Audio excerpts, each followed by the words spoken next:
to welcome the players. We begin with a true legend of the sport with 31 career ranking titles. He's a 4-time world champion and the record-breaking 5-time Welsh Open winner. Welcome the Wizard of Wishaw, John Higgins.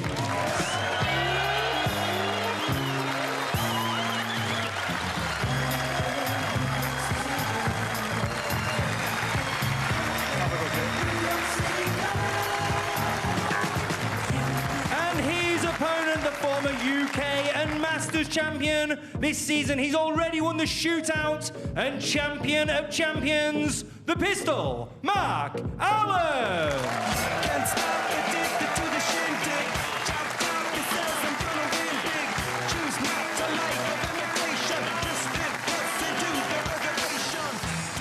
Great crowd, and what a day they have to enjoy here at Venue Cymru. Our first quarter-final then about to get underway of this year's Welsh Open, and time to introduce our commentary team of Neil Foles, and good afternoon to Philip Studd. Thank you, Ian. Good afternoon, everybody. Yeah, good. A very good afternoon. As snooker showdowns go, this is top of the range. John Higgins, 4 times world champion, against the player of last season, Mark Allen. One of the great modern rivalries this has become, with a place in the Welsh Open semi-finals at stake over the best of 9 frames. And it's Allen to get us underway, and this is their 4th meeting this season alone. Allen has won a couple of them, including at the Masters, and on his way to that very dominant performance he produced over the week at the Champion of Champions, which he won, of course, with something to spare. But John Higgins was able to get the better of Allen in their most recent meeting just a couple of weeks ago at the German Masters, and as has been mentioned, he seems to be playing extremely well right now, so a fascinating match in the offing.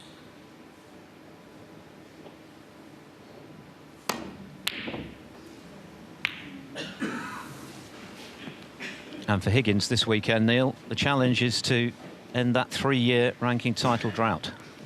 Indeed, and I doubt anything else but lifting up that wonderful slate trophy at the end will suffice, because he's been into the latter stages of so many events.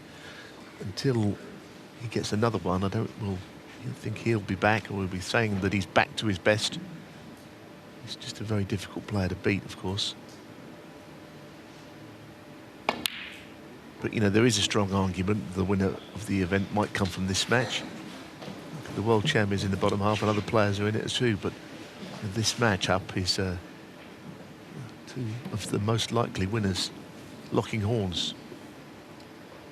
The winner will face either Gary Wilson or Anthony McGill. They feature in our quarter-final this evening on table 2 from 7 o'clock UK time.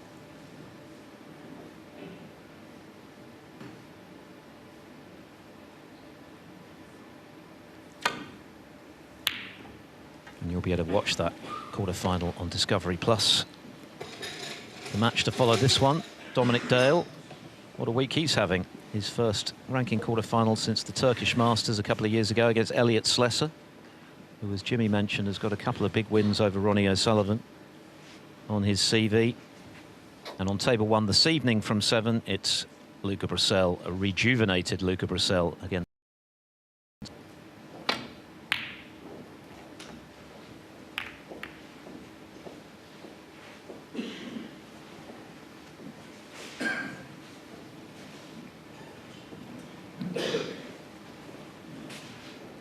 Packed house, but that's been the case from ball 1 on day 1 here at Venue Cymru. This tournament has always been so well supported. It has a rich history. The 3rd longest running ranking event after the World and UK Championships dates back to 1992. This is the 33rd edition, and of course John Higgins has won more than anyone else with 5 titles.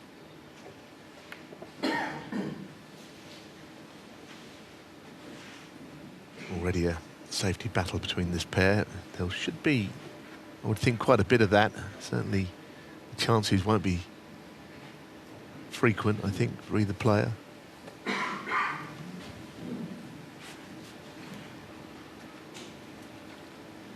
John has put Mark in a spot of trouble here. Looking to just come thin off of the red by the pink, I would think. Maybe the one below it. No, there's that one. But the level of safety at the highest level now is, it's right up there with as good as we've seen. Everyone can play very specific and strategic safety shots now. Because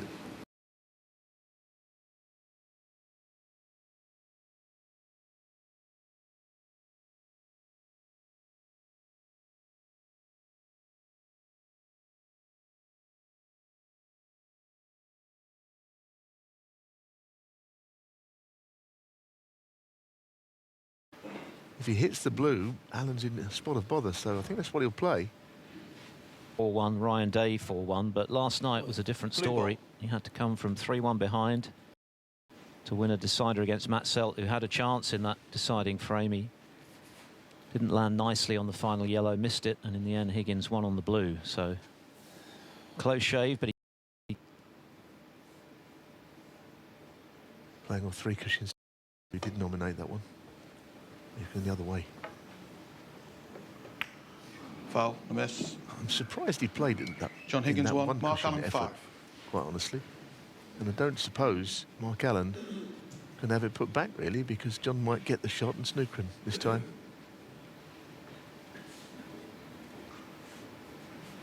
Back. It's a risk, I think this is. I think this is a definite risk. Just bring it off the yellow, please. Because he might end up in a snooker of his own. In the end, John will hit the blue and then Mark won't have a shot. Colin Humphreys, our referee for this one. The overall head-to-head is edged by Mark Allen, 12 victories to 10. Yeah. Thank you.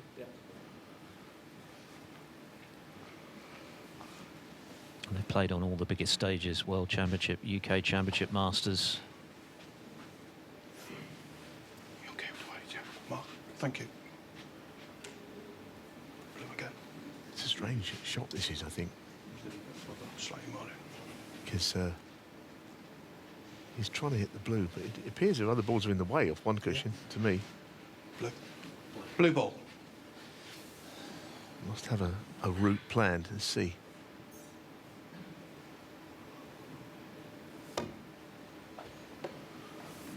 I don't understand why he's playing the blue from that way. Foul, a miss. Mark Allen 5.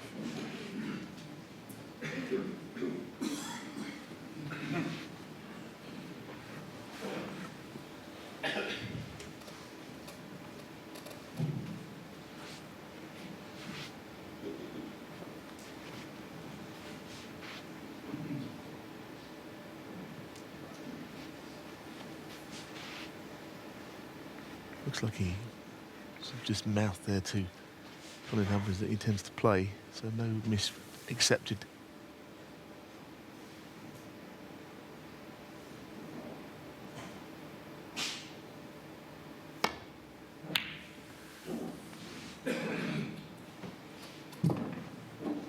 Aside from that act of escapology against Chow Yupeng, it's been very much plain sailing for Mark Allen as he misses the long red quite thick to give Higgins a chance.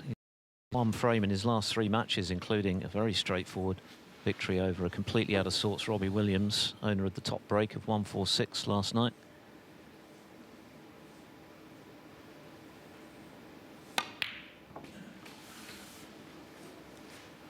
One. A good shot that from Higgins. It was not a natural to come round. He had to go lower on the cue ball to make the ball swing wider.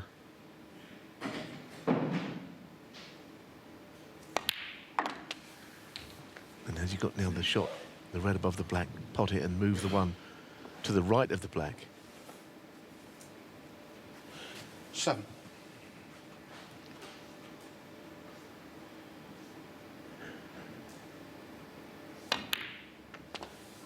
Eight.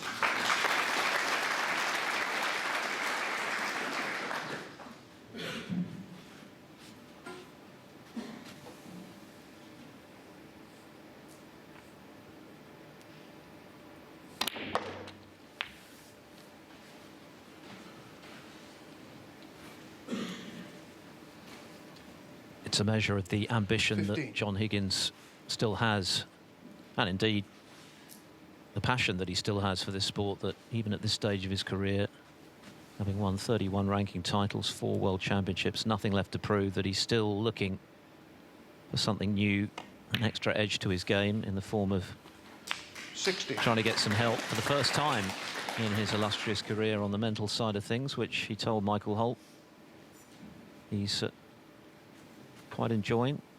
He's at the start of the process, but he's looking forward to seeing how it plays out. Trying to rid himself of those negative thoughts, as he put it, that have dogged him a little in the last couple of seasons, when he's come so close so often to winning more titles, but hasn't quite been able to cross the line. Of course, he was engaged in 5 finals a couple of seasons ago and ended up on the losing side each time. In 3 of those, he was in front, within a frame of victory. And he's had some near misses again this season at the sharp end of tournaments, but he's kept plugging away, and, well, perhaps this will be the weekend when he cracks the code again. But he's going to have to play well to make it happen.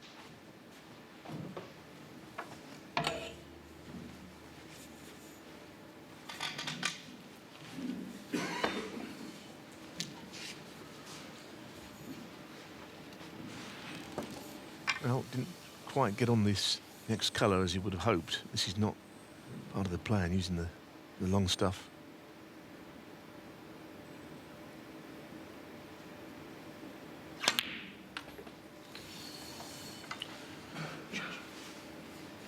So for that reason, things have escalated slightly, and he's marginally out of position again. I'm sure he can put it right, but clearly this is not where he needed the cue ball. 26. I think 3 or 4 shots ago, I would have been surprised to see him here. Mark Allen patiently waiting.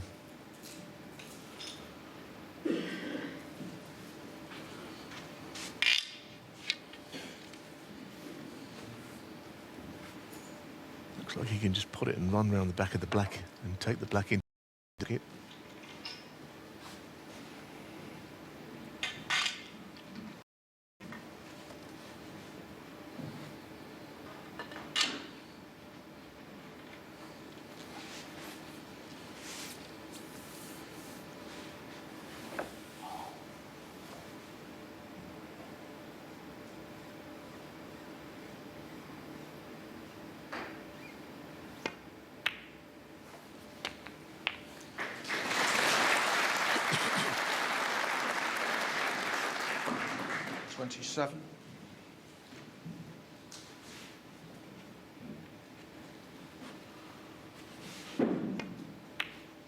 Yeah, it was just a natural in the end, but he's a little straight on the black now, so just got to make an effort to get on the red to follow this black. I was wondering if he'd come around and look at those 2 reds. Don't know if they are a plant to the right middle.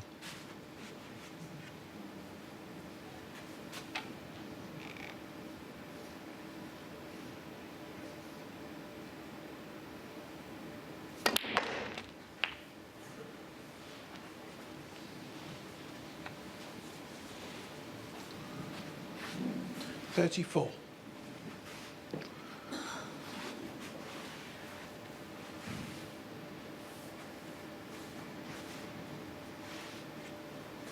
It must be tight. I mean, the red by the pink, there must be just enough of the red available, but it's a close call. Pink's not quite in the way, it seems.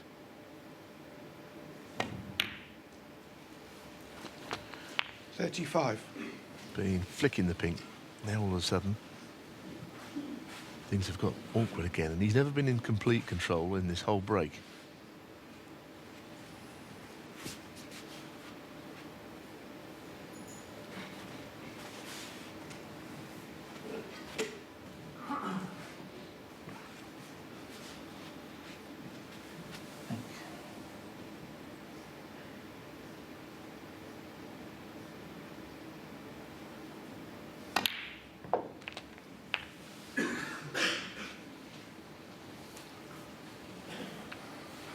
That's pretty good. Again, red down the right cushion. originally would not have been on his radar. Yeah. But it's all he's left with. And I think gently, he'll get every chance that the pocket will accept the ball. It's only when you hit these with a bit of pace attached, then they can stay out.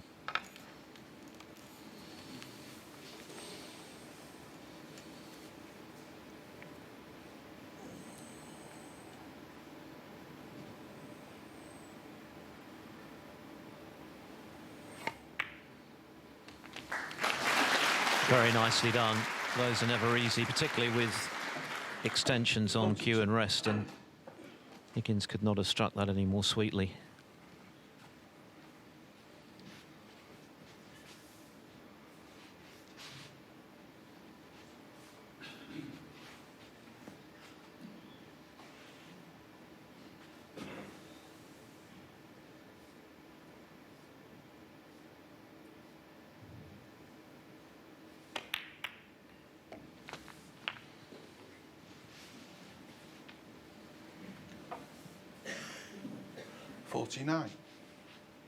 Yeah, it looks at the scores, but it's quite a long way to go. It's been a very hard fought break. Feels like he's made about 80 here.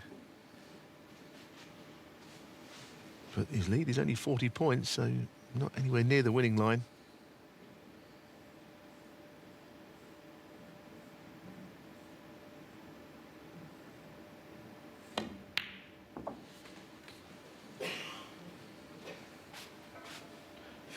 Well, he's come the perfect angle here to have a choice of any of those three balls up the table. Brown or yellow would bring him into the chance to flick the reds into play.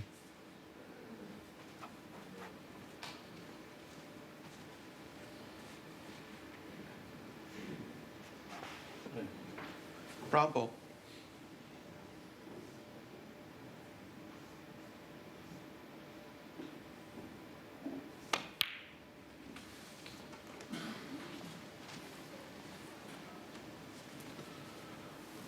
Came around and thought it was a plant. Interesting. 54. Yeah. It's the right-hand pair of reds from that camera view we saw beyond the pocket.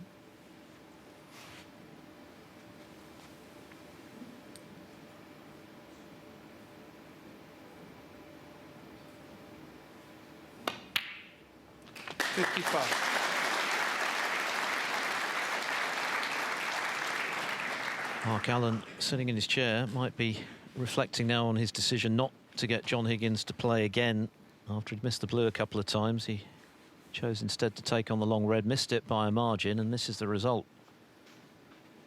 Yeah, I agree with you. At the time, if John had played the three-cushion escape and missed, then I got a feeling that Mark Allen would have had to play it.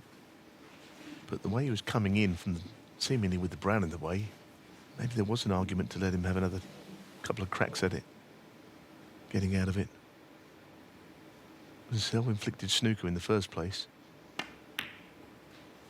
Anyway, this has now become a very effective break because there's been a lot of difficult shots in it and a lot of positional recoveries. 62. But you still need red high-value colour and preferably another red after that.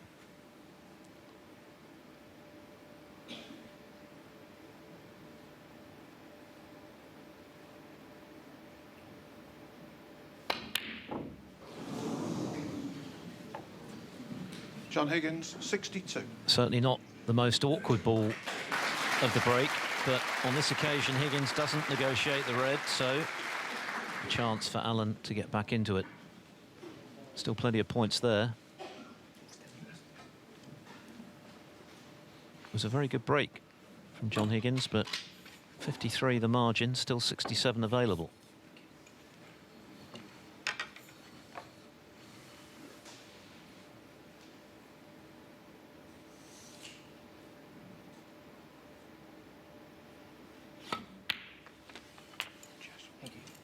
One.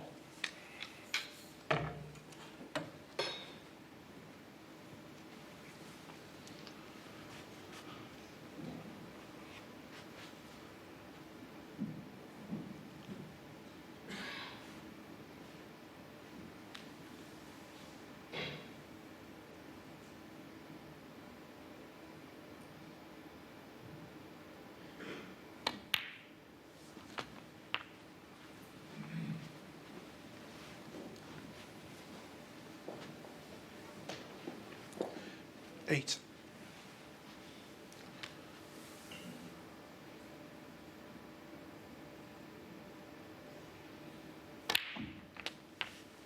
No.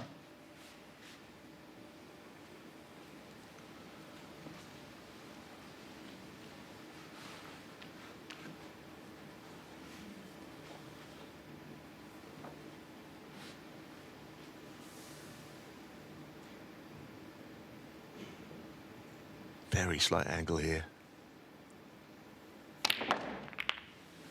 Good shot that. He's done well. It cuts back. Of course, he was worried about pushing it too far. 16. It's a very neat shot. Didn't want to hit the other red first in particular. Put the deficit 37 points. Suggests he's going to have to do well with this visit to win the frame. Here we're heading down towards the yellow and blue here if he's not careful.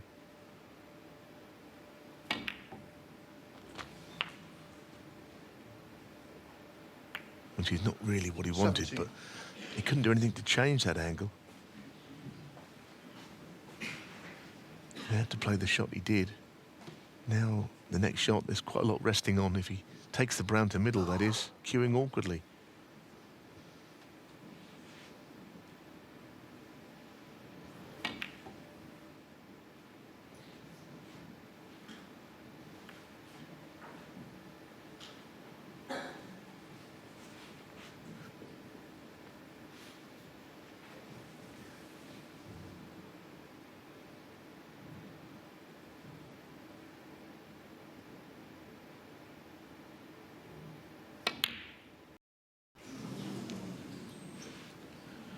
$17. Mark Allen.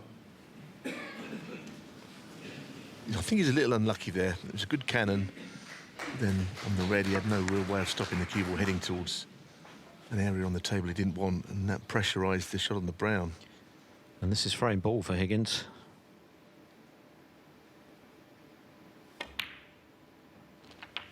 One. So the red that he missed just now into the opposite corner, not proving significant. Barring snookers anyway. This black should make sure.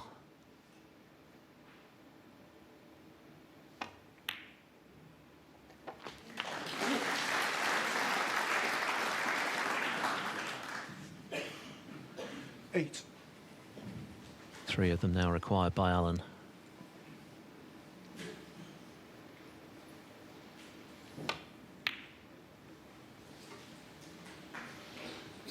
John Higgins. 8. Yeah, with one red left, he has to carry on for the hope of a snooker and a free ball and all of the things we always speak about. But we don't often see put into practice.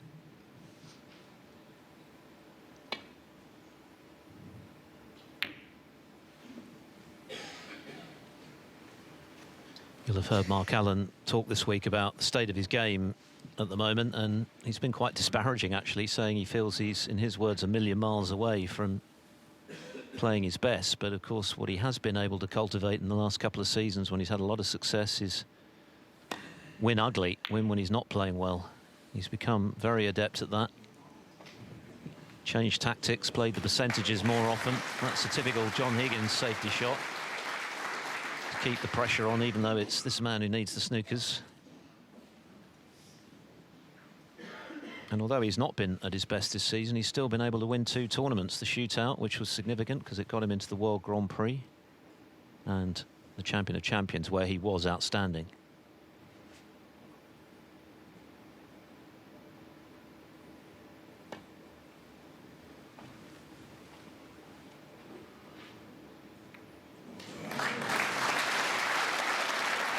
I think a world of pain is coming again very shortly. Yeah, I mean, this is the most cast-iron snooker you could ever see that he's about to be put in, already 44 behind.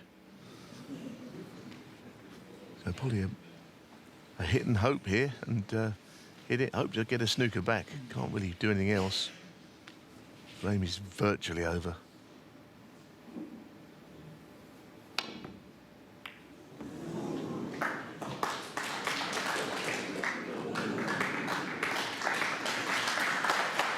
Well, you'll settle for that.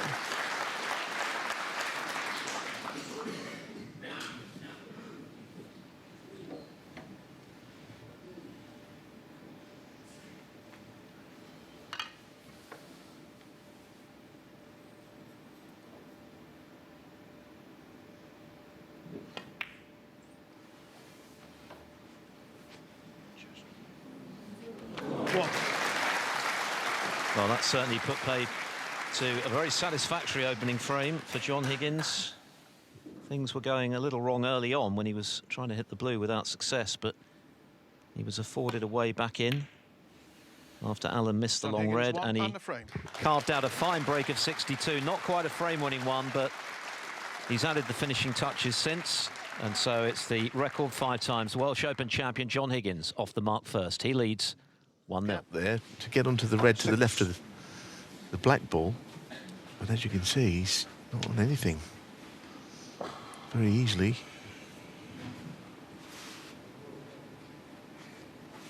The top red goes.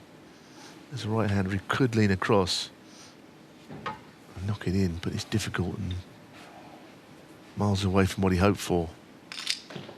They've got all the gadgets now, haven't they, players? Screwing something onto something else before it even goes on the cue. Reminds me of Day of the Jackal. Interesting, yeah. Interesting comparison.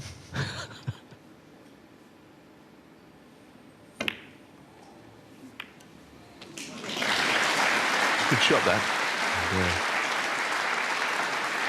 This shot on the black, I have to say, this has been something of John's nemesis, this shot, a little bit in the last couple of years. This high black from that side into the left corner. Against this very opponent, he missed one of these in Belfast, when John was about to lift the title. Not this time. Terrific. Better shot than it looked.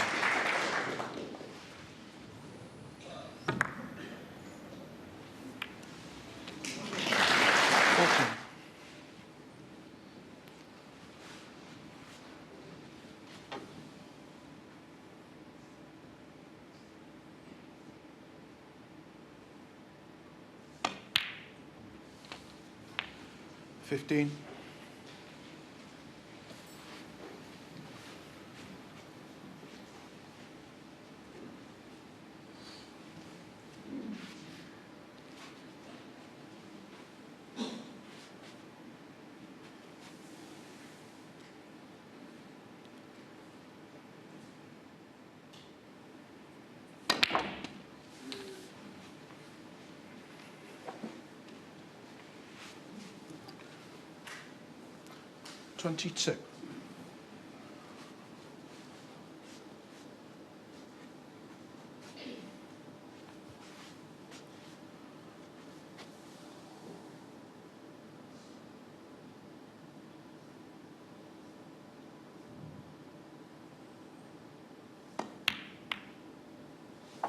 $23.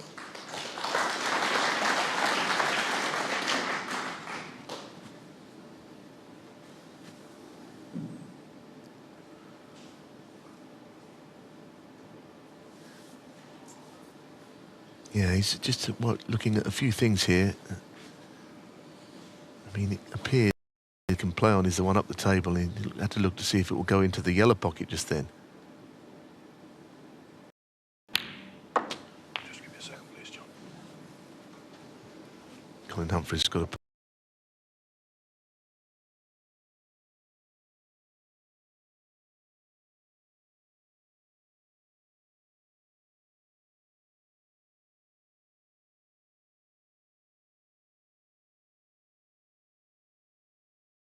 and all the others are occupied. Unless you just don't put it on the table at all, that's where it has to go.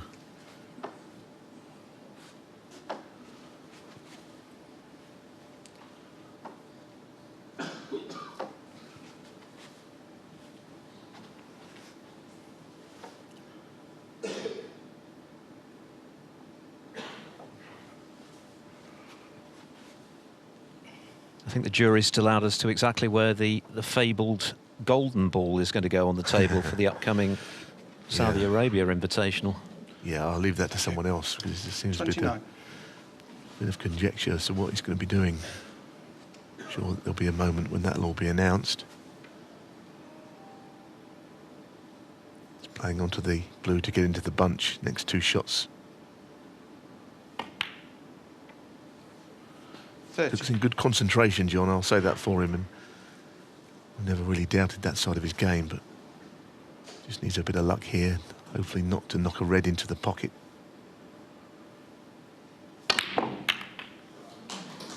Very nice. That's a lovely split because he's pushed out 4 reds and he kept control of the cue ball there. It's not moved greatly from the centre of the table. 35. Terrific shot. Might well be a frame winner. And aside from the red that he missed at the back end of that break of 62, he's looked very sharp, Higgins, so far.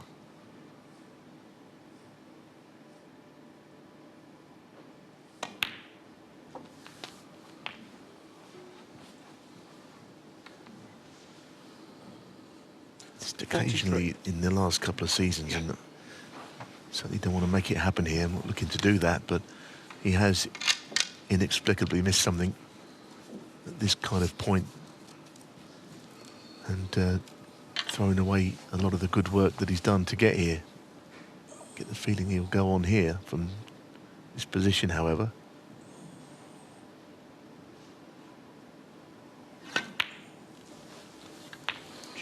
But like frame 1, 44. it's been a hard-earned break, but there's plenty more that's required.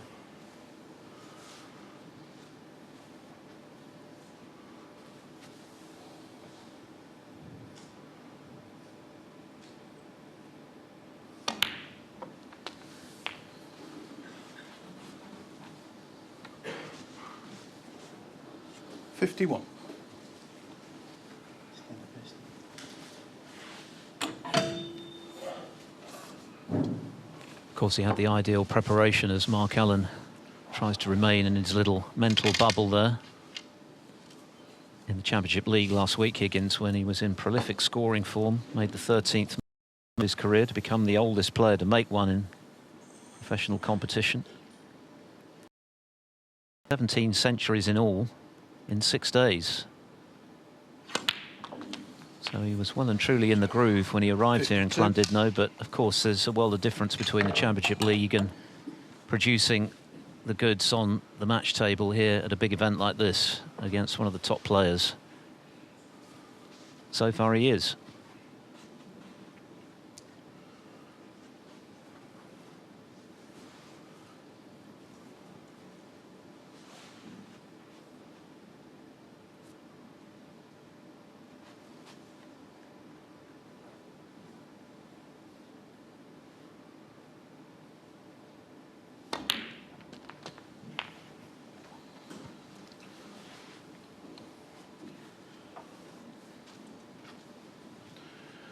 $59.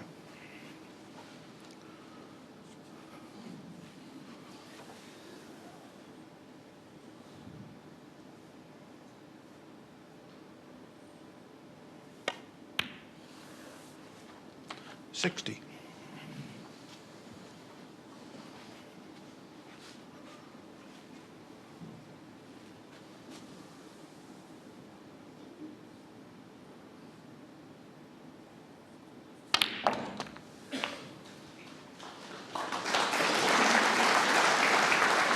Not the worst split.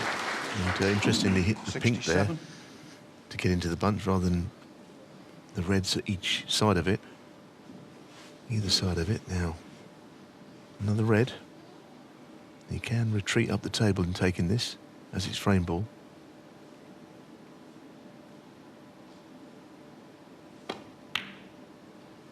Cleverly played, I think. Yes, he'd like to keep the break alive, but whatever happens, once that red has gone in, he's in a very strong position to go 2-0 up.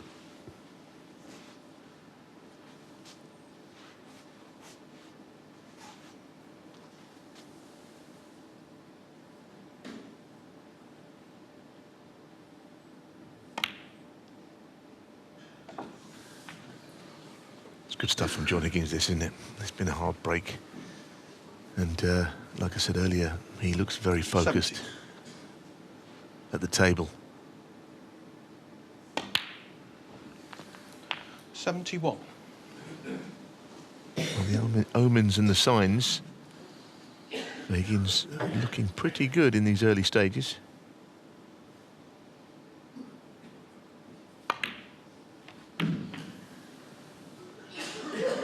Frame is 1, barring snookers. If he were to miss now, I can't imagine that Mark would want to carry on with the quest for 17 points he has to make up in penalties.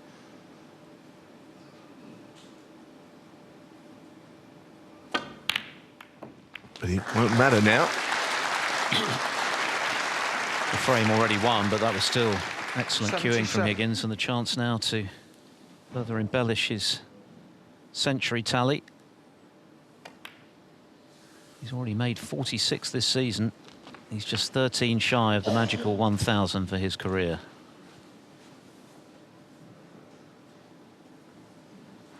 '83.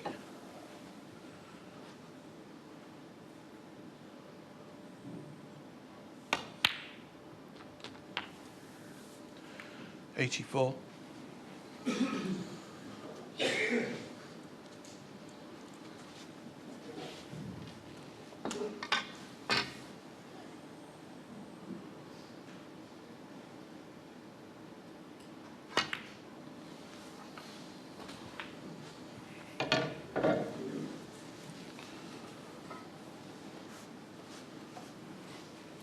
'89.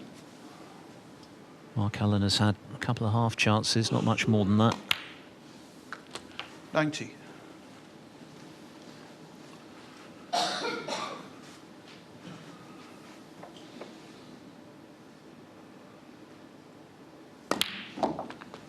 Well, of all those centuries that he's made this season that you spoke about, I mean, this would be up there with some of the better ones. 96.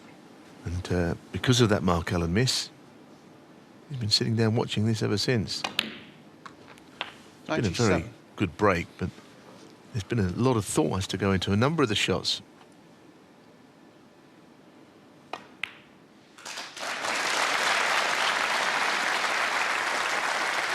Clinical stuff from the 5-times champion who won his first Welsh Open 24 years ago, and his most recent in 2018, I should say, when he beat Barry Hawkins. 109. There's something about the Welsh Open that clearly agrees with John Higgins, and he's going very nicely again in his bid for an 84th ranking semi-final. 113.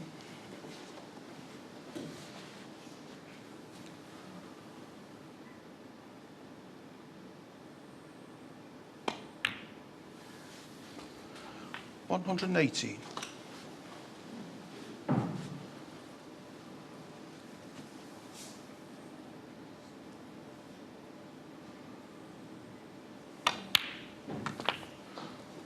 124. Really top-class stuff, this from Higgins. He looks somewhere back to his absolute best. 131. Immaculate. A total clearance of 124 from the 4-times champion of the world, Mark Allen, with plenty to ponder.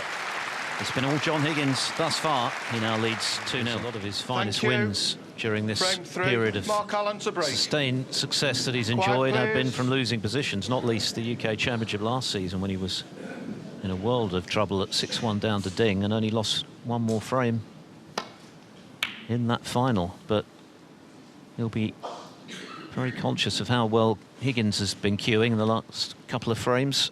62 and 131. So Allen will be keyed up to produce the goods in this one if he gets the chance.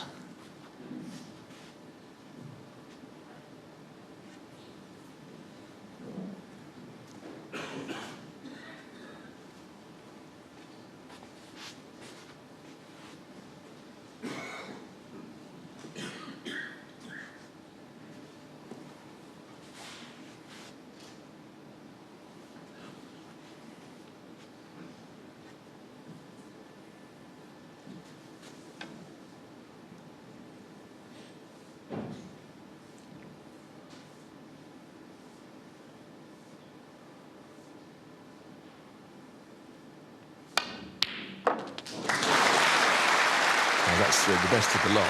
That was sublime cueing. We saw that there was a very slight angle on this, but he's crunched it in.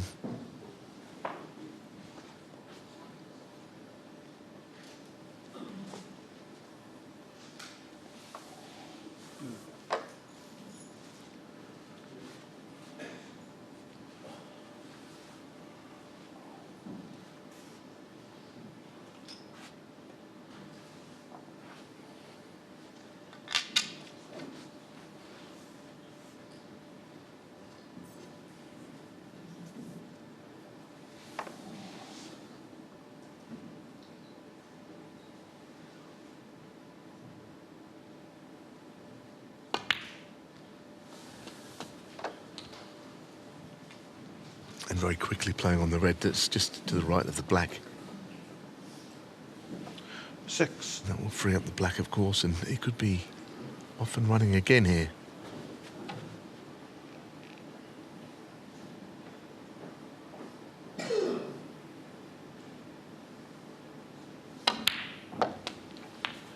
Seven.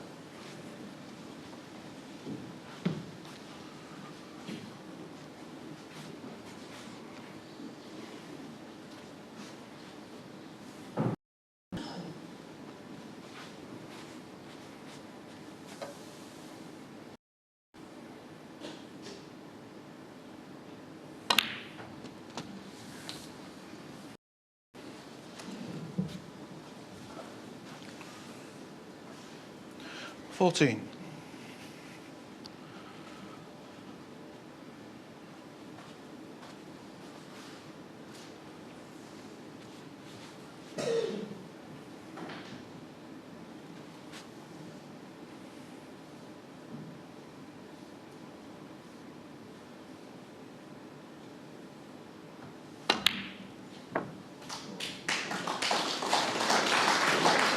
15. Very slight angle, I think. He just managed to get top side of the blue.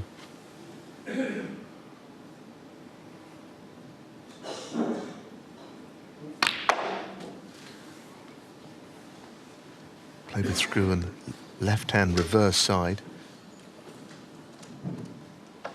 20. So he could take the cue ball lower onto this bottom red.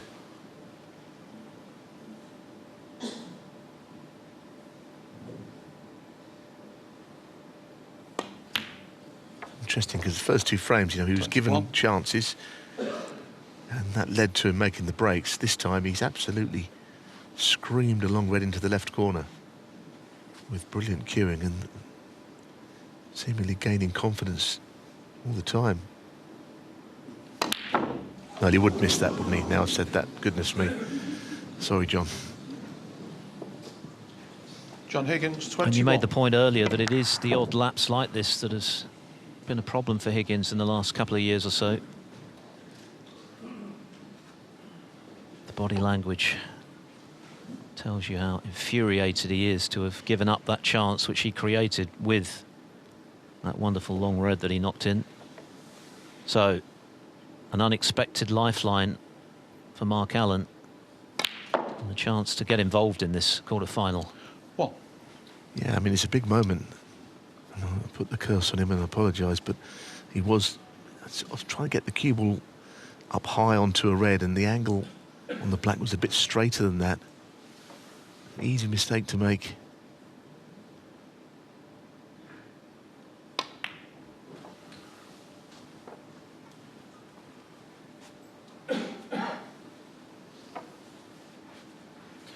Eight.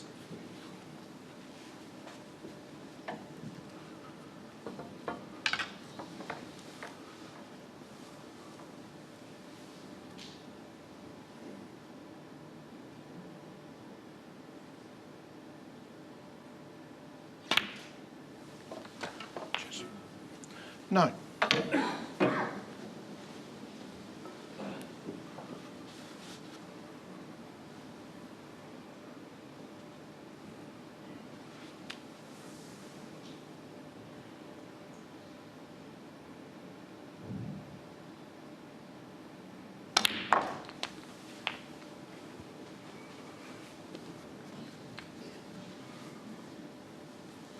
16.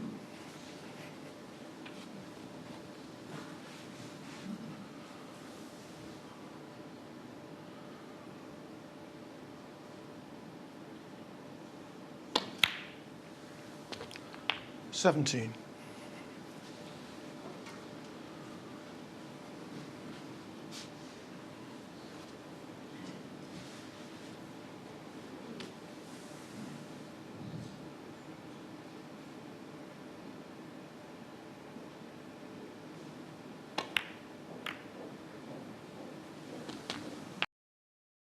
Not sure what the plan was there. 20. Little nudge, which is not really going to hurt that much because the break is over.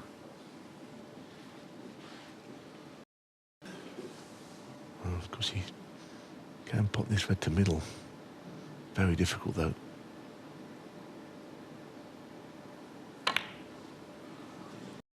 Oh, great shot. The break is not over. That's a magnificent recovery shot. The shot before was a bit of a surprising one for the pass now.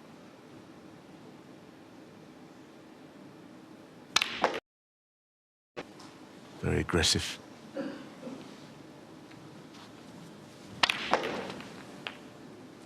$32.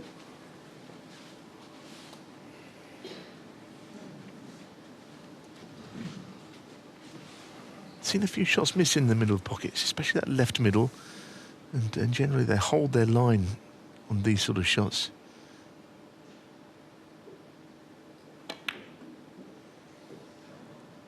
I think there's an example of what I'm saying. There's no sign of it dropping down from left to right with any nap. There's not really much on these tables, but it almost went up slightly. So this is an important contribution.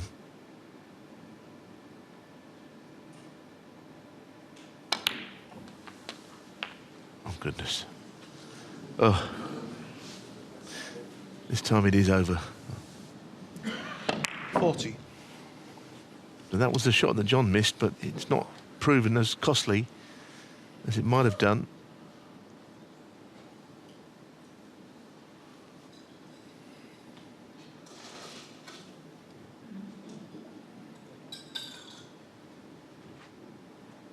He actually mentioned last night after his win, Mark Allen, that he was a little surprised with one or two of his own positional shots, how he wasn't quite as pinpoint as usual with those, and there was another example.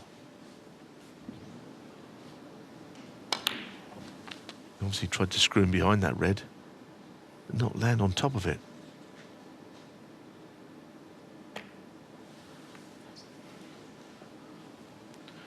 Mark Allen, 40. And had he done so, he would have been firm favourite to cut the lead to one frame.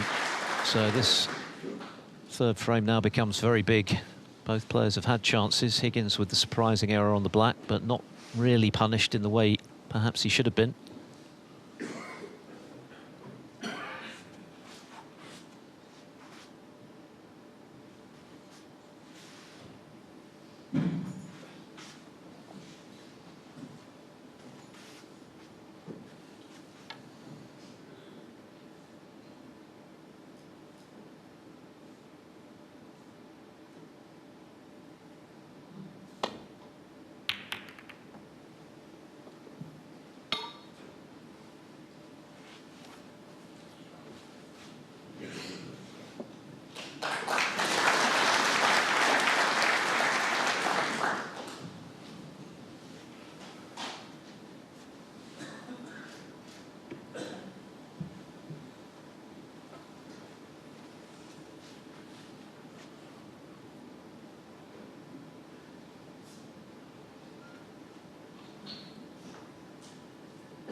Don't think he played it like that.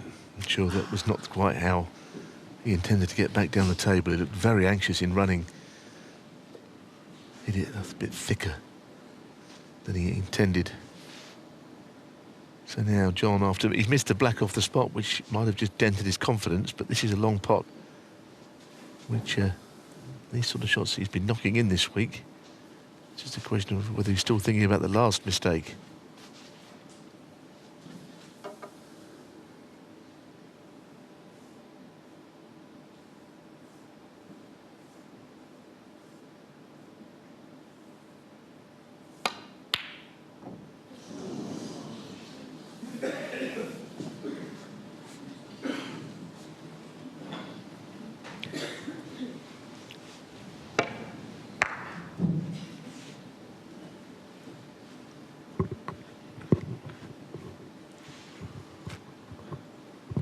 Has he covered that red to the centre pocket?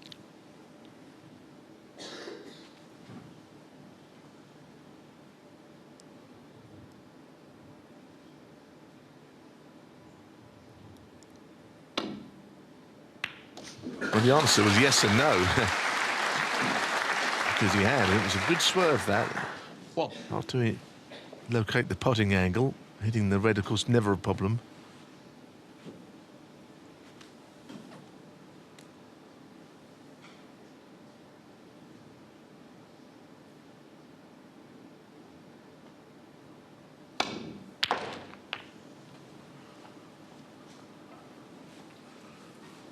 He'd be more than happy with that. Colin Humphries has got to put it back in behind its own spot, but don't think that'll affect Mark too much on this one. He'll be moving those balls anyway after he's played the next shot. thank you. 7.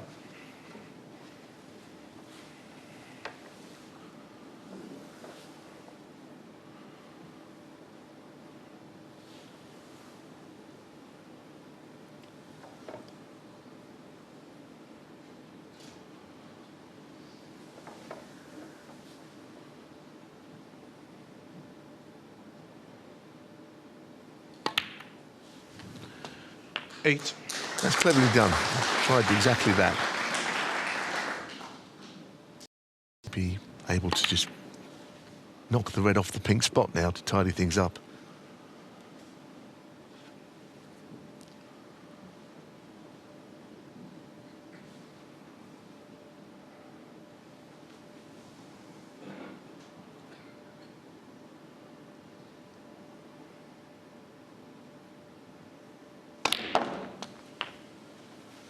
Another clever shot. That's without any applause, but it was very nicely controlled. And now he set up the table 14. for a frame-winning chance.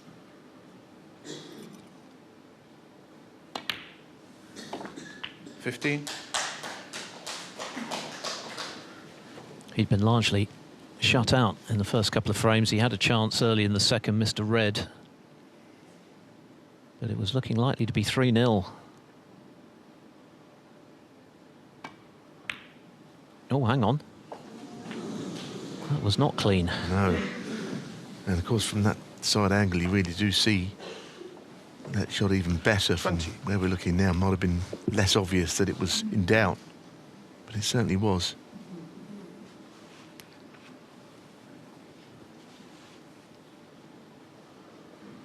Higgins reflecting on that missed black when he was going so nicely. Made the superb century clearance in the frame before.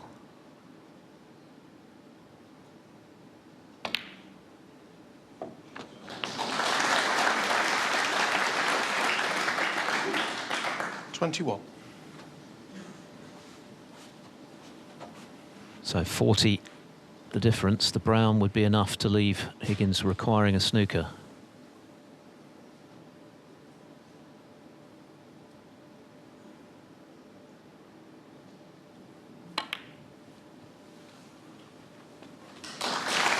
Nice shot.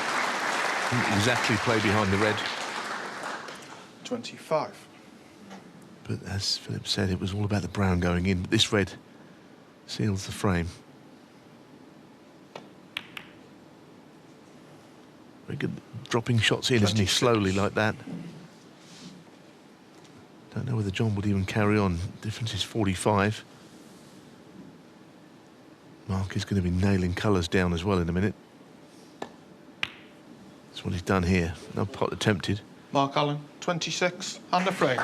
And John Higgins concedes. So Mark Allen has half the deficit. Higgins with some cause for regret that he couldn't make it 3-0, missing the black out of the blue.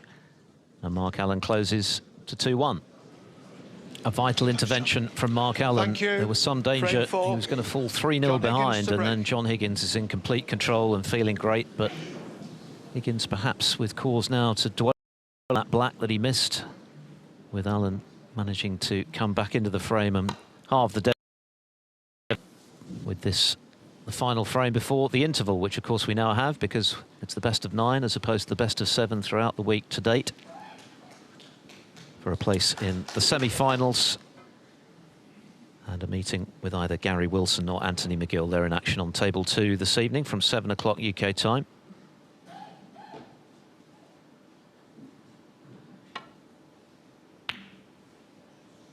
Very nice from Mark Allen, beautifully floated in. A really great shot, isn't it? I mean, as you say, floats it in, finishes on the black. Sometimes players will knock that in and send the cue ball to the black cushion almost, because I don't think the pot's going to go in.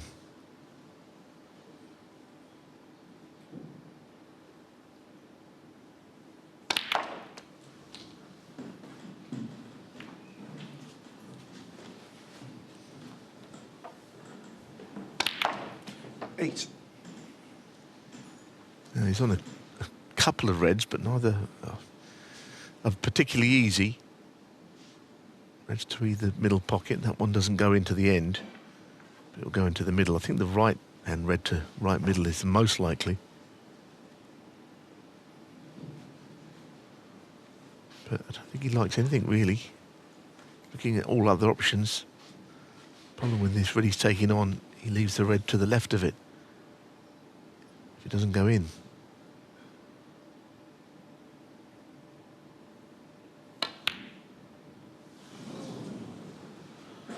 Mark Allen, 8.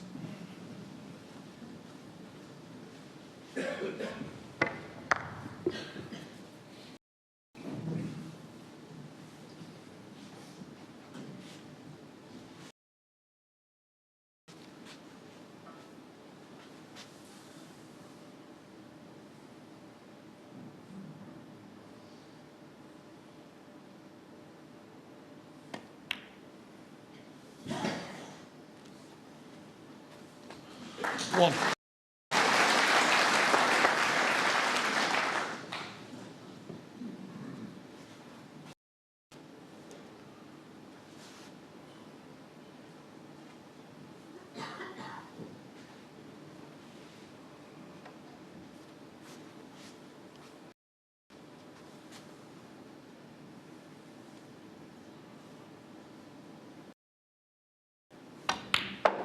Just check that, John. Is just making sure there is space for the blue on its own spot.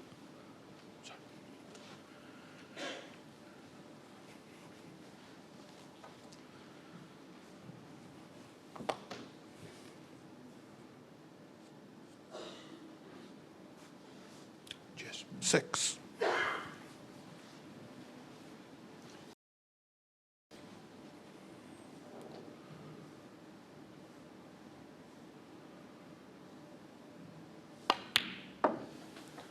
Seven.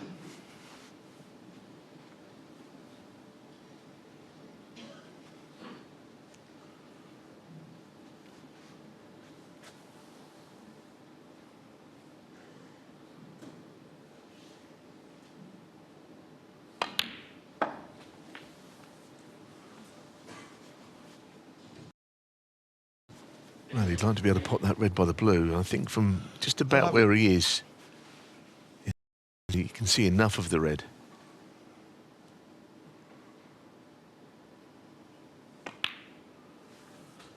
Twelve.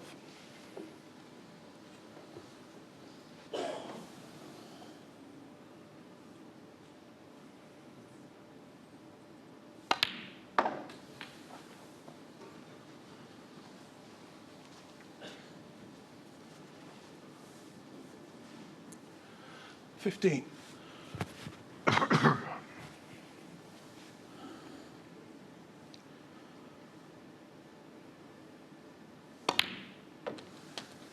$16.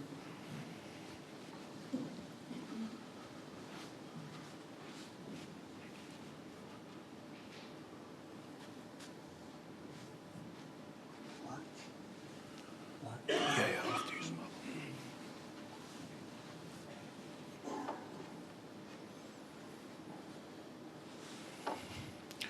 up. Something on the black ball, and I think it was on its spot anyway, but Colin Humphreys using his marker.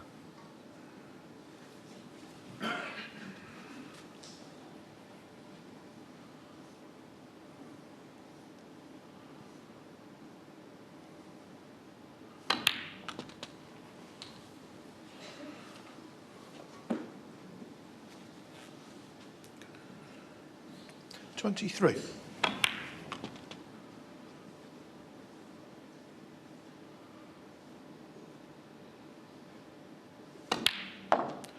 $24.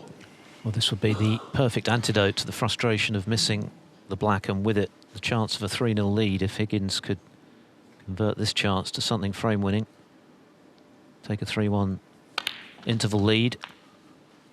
He's certainly been the better player so far, but he's still to confirm that in terms of the scoreboard. 31. Yes, that's true, and also with Mike, Mark Allen's got his own things to think about. He missed that red to middle early in this frame, having not got the best of split. So, John, it's easy to focus when you're out there on your own mistakes and how they cost you, but his opponent is feeling something like that. The red to middle was not easy. But having missed it, he's watched ever since his opponent.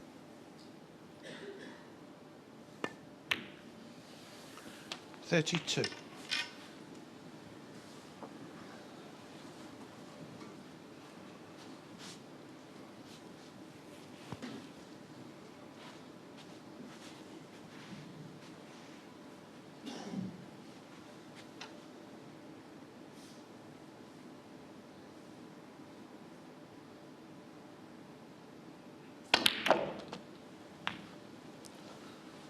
All good except for the cue ball, as we often see it just straight from that shot. And it's Red's 39. pot to the left corner here. Quite hard to keep the break going with an easy one.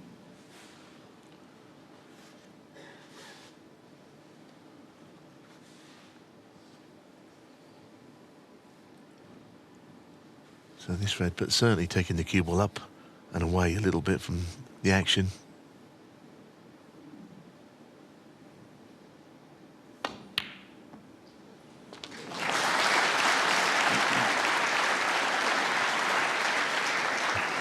Just if you're an opponent thinking, well, maybe John's broken down, end of break, he knocks in those half chances to keep it going. It was an excellent pot, wasn't it? Could have been a kinder kiss, though, on his baulk colour. Bravo.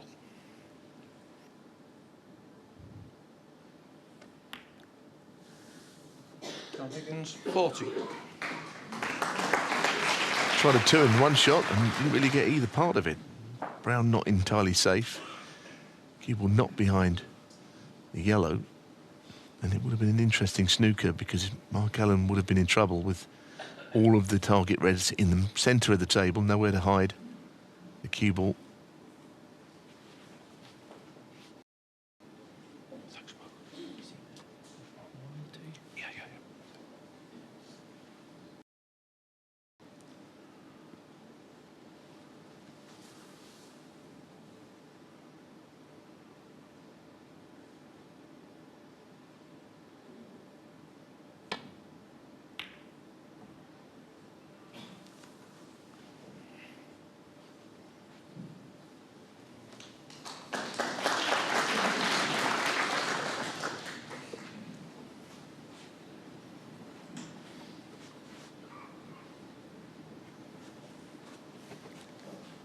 Plenty of danger in this long red, and I think John, in the back of his mind, knows it.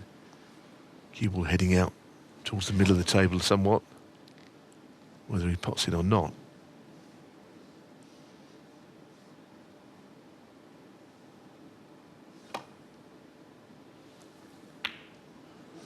why he played at that pace. Unfortunately, the cue ball still went there because he overcut it. Now, all of a sudden, a little rueful smile, but John has really been the better player, but you get the feeling that with this chance, they might still square.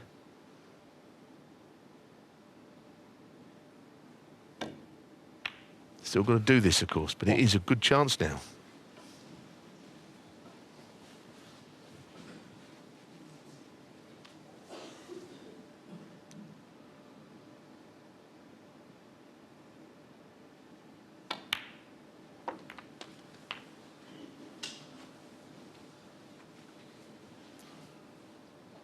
Eight.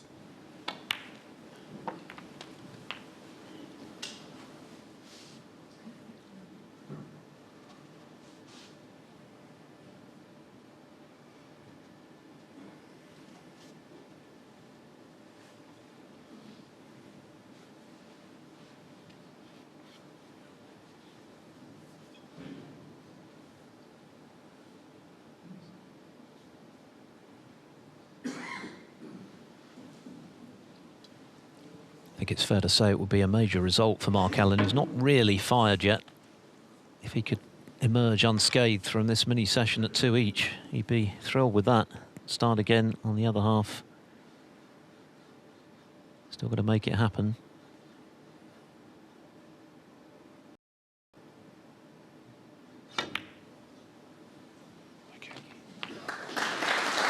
Yeah, I don't think he was all that delighted with the shot before that he played, Mark Allen. No. But he recovered it well.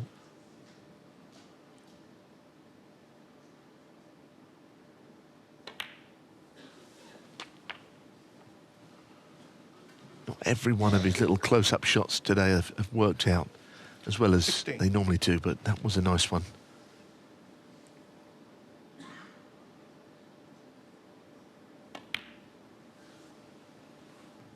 $17.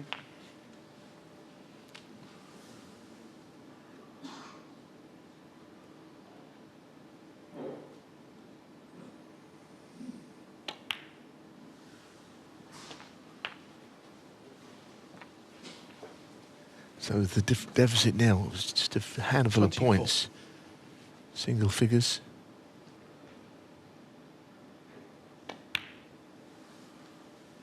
$25.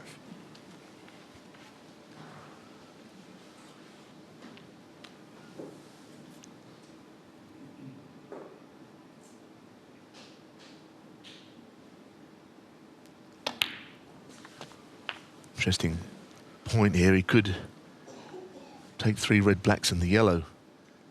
32. And that would be too many for John Higgins. And even if he hasn't worked that out yet, which I'm sure he has, it's not as if he can play on the blue or pink, so he just carry on and see where it takes him. But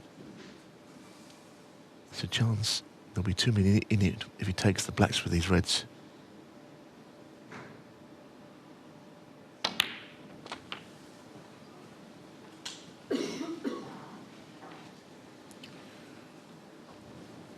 $40. To be honest, John should have done better with that shot. He'd probably be the first to say it. 41.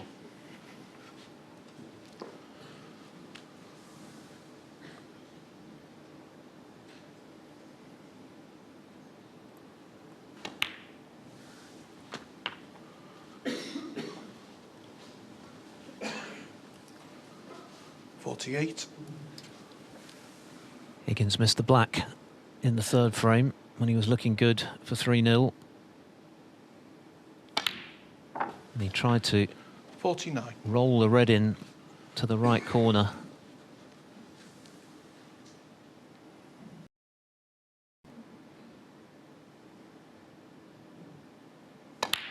In this frame, it didn't work out, and it's looking for all the world as though Mark Allen 56. going to level this match at the break.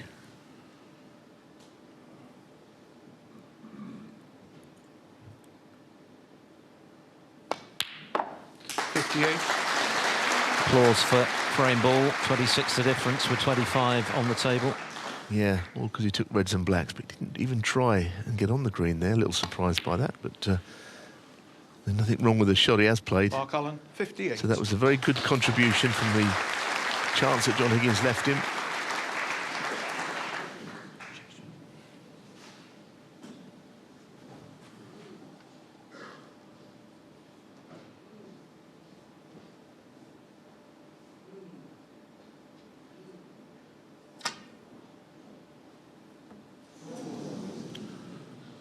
It's not helping his cause, already requiring a snooker, now a couple, but John won't be giving up too much because, of course, with the blue and pink as they are, if John ever got a chance to take green and brown now, he'd get a snooker comfortably on the blue. So he's still hanging on in the frame.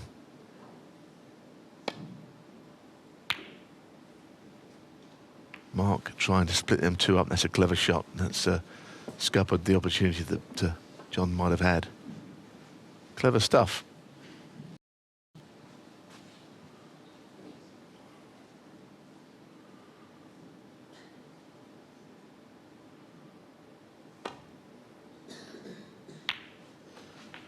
Three.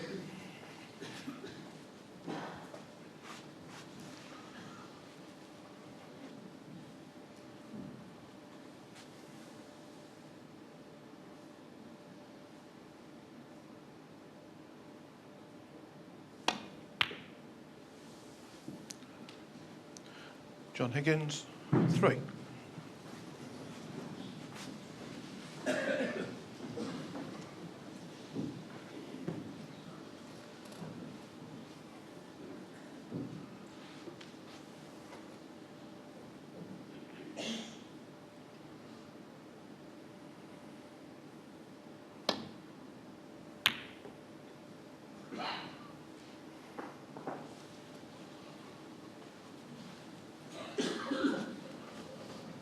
Maybe John can cut this in. Well, there's not much else he can do with it but try and cut it in. There's the tiniest little edge available to him.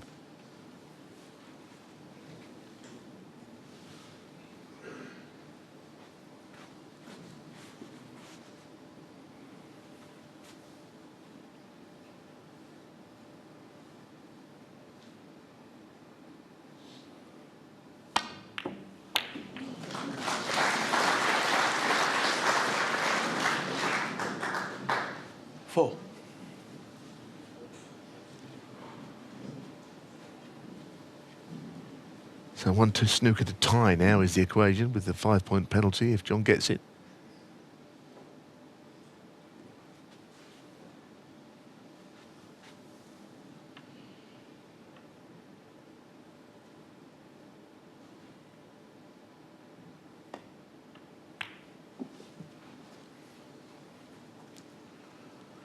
John Higgins, 4.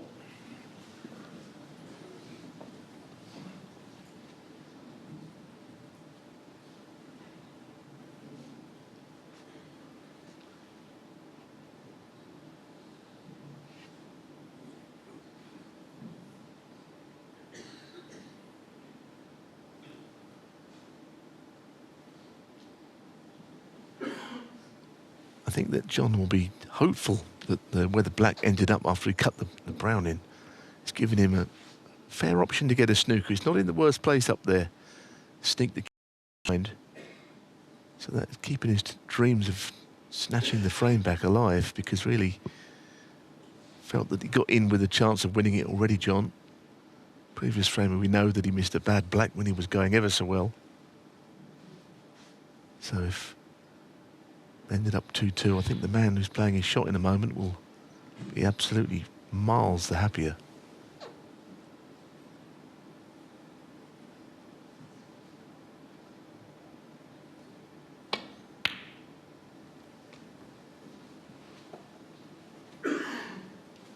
Alan knows only too well how adept he is at John Higgins' abilities to get snooker. So he won't be taking anything for granted here.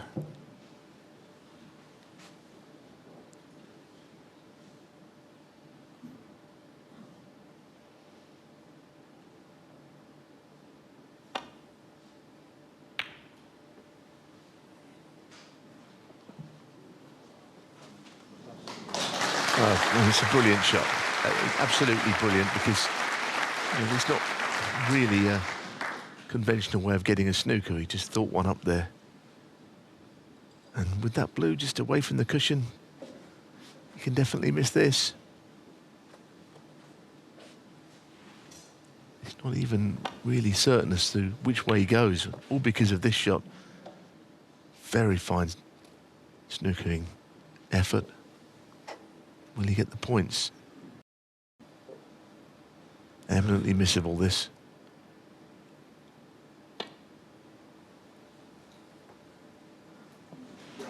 Bang on. Two great shots, one from Higgins to lay the snooker. Call as you like, Mark Allen with the escape.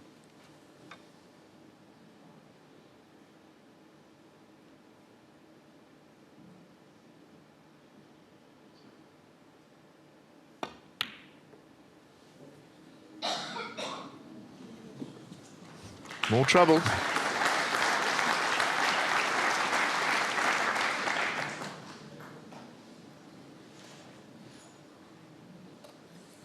Allen won't have missed the blue, remember. Higgins could then tie the frame and force a respotted black.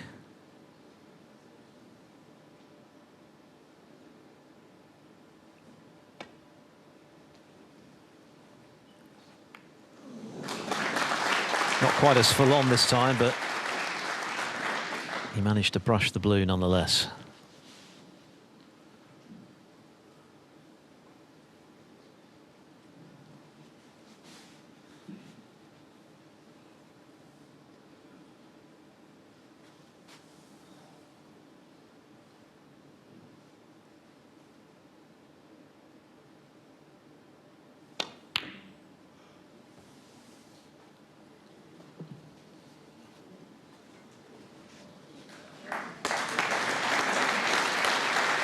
These are all good efforts. This time I wonder if he can swerve it.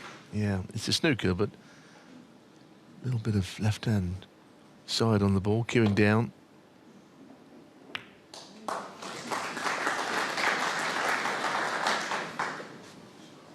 For the moment, you feel that he's weathered the storm, because it would be a really difficult shot to get the snooker from here.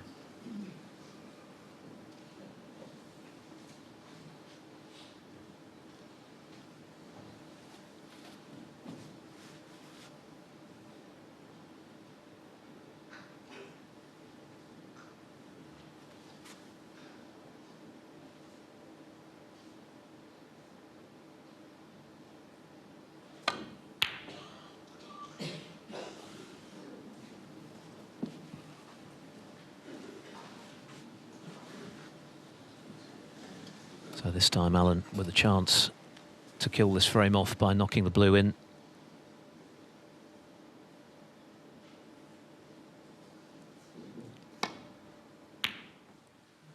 But no joy, so there's still some jeopardy here for Allen, given the position of that black, as Neil mentioned. We've already seen Higgins lay a couple of snookers behind it. One really telling one, and this frame and it would have a very different complexion.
Well, surely this time Mark Allen will put this frame to bed and complete what will be for him a very satisfactory mini session, given he was 2-0 behind. Yeah, John got the double kiss there on that attempt, and that was enough. And so to the midway point of the first quarter-final here at the Welsh Open, and there's nothing to choose. John Higgins made all the running early on total clearance, but Mark Allen has clawed his way back into contention, and so it's all to play for each. Perfectly poised then for the second half of this intriguing quarter-final match. Two snooker heavyweights going toe-to-toe once again, and for the fourth time this season. Two apiece. Mark Allen getting us back underway. He surely will be the happier of the two, given that he was 2-0 behind. It goes without saying. And John Higgins did miss a couple of very important balls. The black in the third frame when he was threatening 3-0, and then in attempting to roll a long red in to the right corner, he overcut it. And Allen got his opportunity to share the spoils. So it's now a best of 5 for a place in the last 4 here in Llandudno. But Higgins has certainly been queuing well again. 62 in the first frame, 131. Quite brilliant break in the second.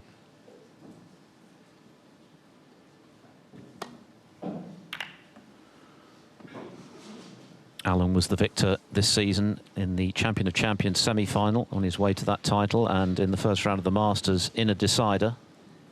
Higgins gaining some measure of revenge by beating Allen in the recent German Masters 5-2, but here's a chance for the pistol.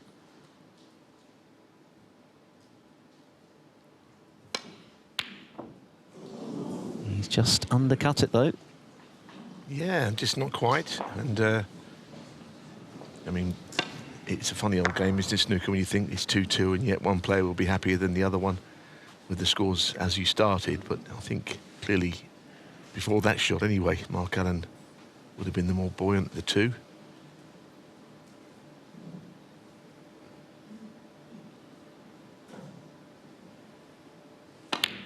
So John's got to go again here from scratch, which he's very capable of doing.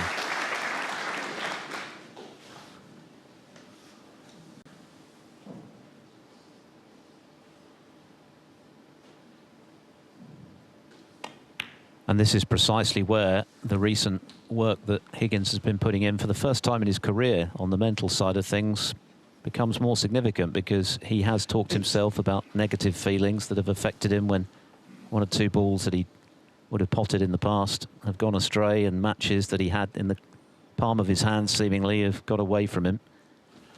No. I'm sure he will be a little irked to only have 2 of the 4 frames so far, given the start he made, but it's about remaining positive.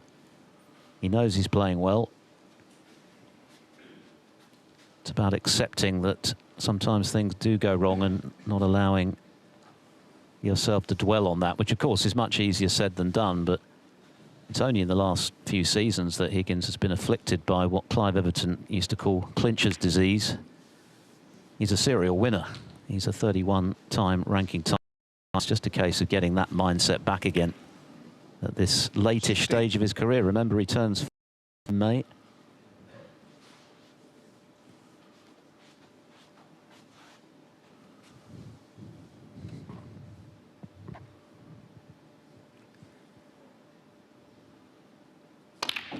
And he's been a professional, John Higgins, for as long as this tournament has been staged. 70. He's also won it more times than anyone else, and not for the first time today, a terrific split. Yeah, very good split. And of course, you know, everybody misses balls. You know, he missed a black off the spot. It's not a crime. There's not a player in the world who's not done that. And the sort of shot you would pot 49 times out of 50, you'll miss that other time. It's just that in the case of John, he's been so reliable for so long. The odd shot does creep in, and he can't quite get his head round it, whereas mere mortals are more used to missing shots.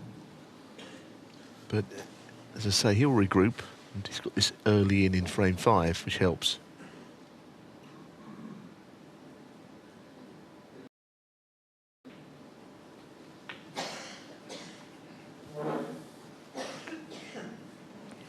A The last time he did win a ranking title, almost exactly 3 years ago, 22. he was unplayable.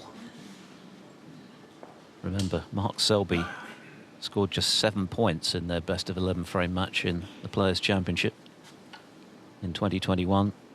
He beat Ronnie O'Sullivan 10-3 in the final. 23. Yeah, I mean, I don't think you could see that sort of snooker played more than once. I was going to say in a lifetime, but, you know, maybe a decade or two. It was everything he did was right. He had the combination of granite-like safety. I mean, he really did just pin everybody to the cushion and say, just draw a chair up the other end. And then when they made a mistake, he would win the frame. 29. It was incredible that week. Maybe from then he couldn't do anything but not play as well as that for a while. But it kind of reminded everyone what he was capable of. And of course, he'll be back in that tournament next week in Telford. He's 11th on the one-year list, Higgins. He's got no worries at all when it comes to ranking points this season. He's been very consistent. It's just the trophy that's proved elusive, but who knows, that could change this weekend. 37.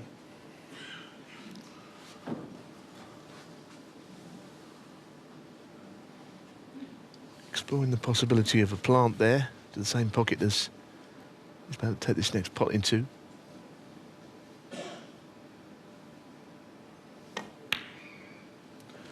$38. I think maybe this early opportunity is just what he needed, actually, to get himself back on the horse, back playing. Chance to get his lead back.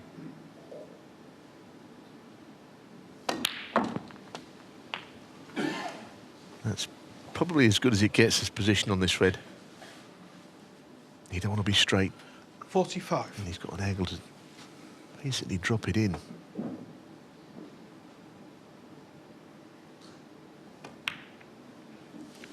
Tomorrow, of course, we'll be down to the single table here at Venue Cymru for the semi-finals. We've got 2 quarter-finals to be played concurrently this evening, simultaneously, from 7 o'clock. Table 1, Luca Brissell, Martin O'Donnell, who has beaten Brissell in their 3 previous meetings. And Gary Wilson and Anthony McGill, they'll be on Discovery Plus on Table 2.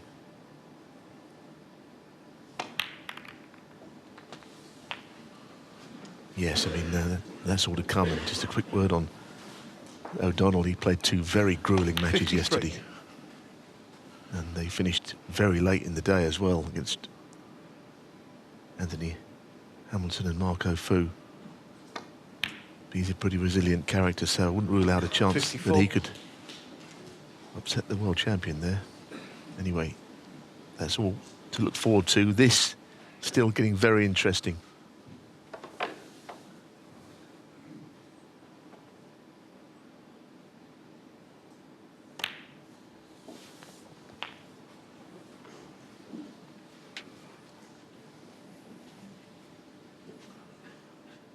$61.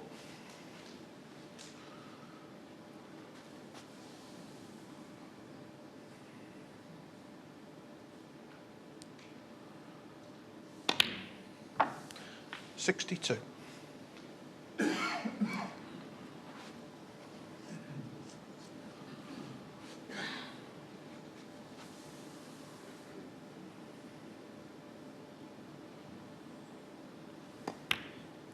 Mark Allen took on the long red at the start of this frame, hit it just a little too thick, and this is the result. This is exactly what Higgins would have been looking for. 68. After the interval, having had 15 minutes to digest what might have been. 69. He's going to be back into the lead, barring Snookers, with 67 remaining. Certainly want this black in as well, though.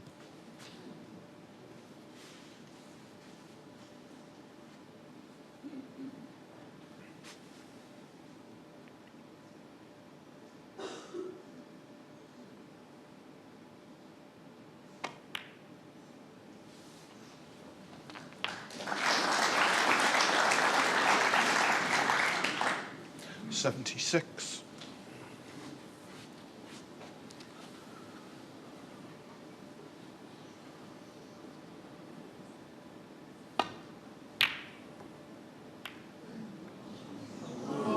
I thought maybe he thought there was a possible 76. plant on there. Does he want to carry on? That's the question. And it seems that he is going to carry on, understandably.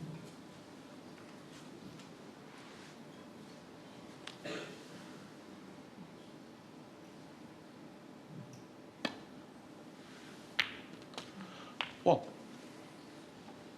I think, judging by the scowl on his face, I don't really think he wanted to carry on.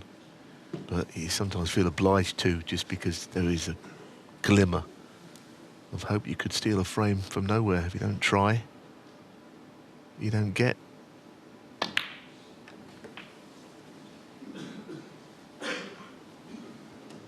Taking it down to 1 red and looking for the free ball scenario that we always 6. talk about.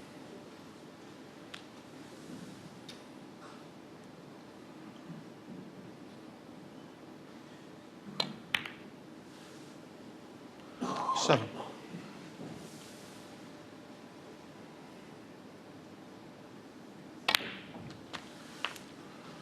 Alan's going for his 11th ranking title this weekend. 14. His best ever run here at the Welsh was a semi-final appearance. That was back in 2016 when he lost to Neil Robertson.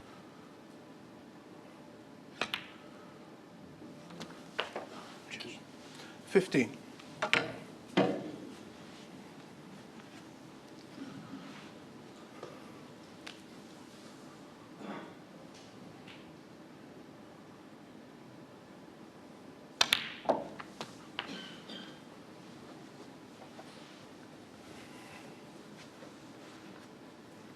Two.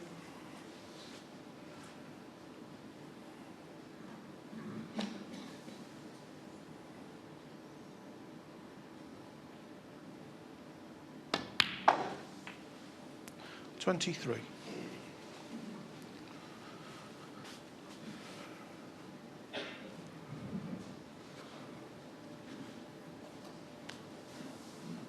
So here's the point where, following this black, he'll be trying to get a fiendish snooker arranged.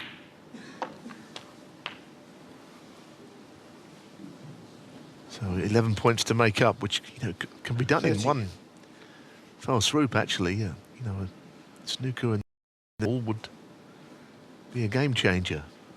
But you've got to get someone like John Higgins to miss. That's one of the problems. There's always the perfect shot, though, in there, where you put your opponent in the virtually impossible position and they leave the free ball as well. So it's always worth a stab.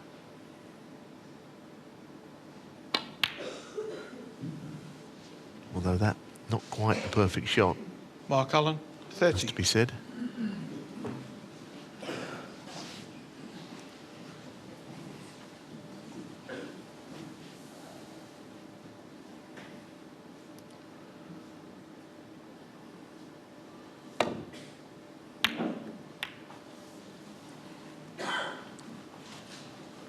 Quite interesting, though, that Mark Allen put that red up virtually in the D, which means there's a lot of possible balls that you can get a free ball behind if you do get the snooker. You know, obstacles in the way.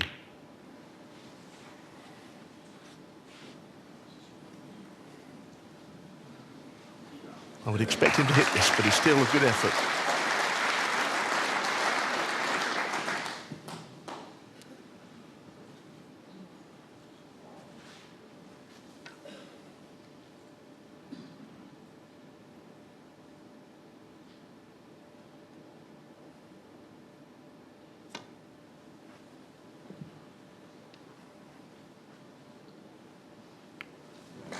That's the snag about playing it slowly, which he had to do. He had no choice, but then you leave yourself in a position where another snooker is very possible here.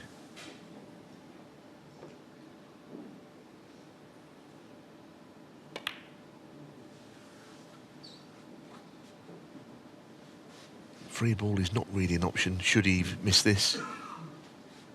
Seems unlikely he'd get one anyway.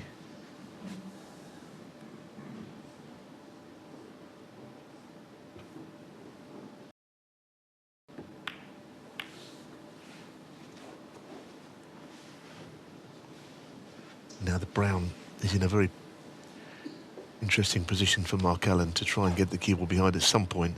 It's a good place for getting snookers.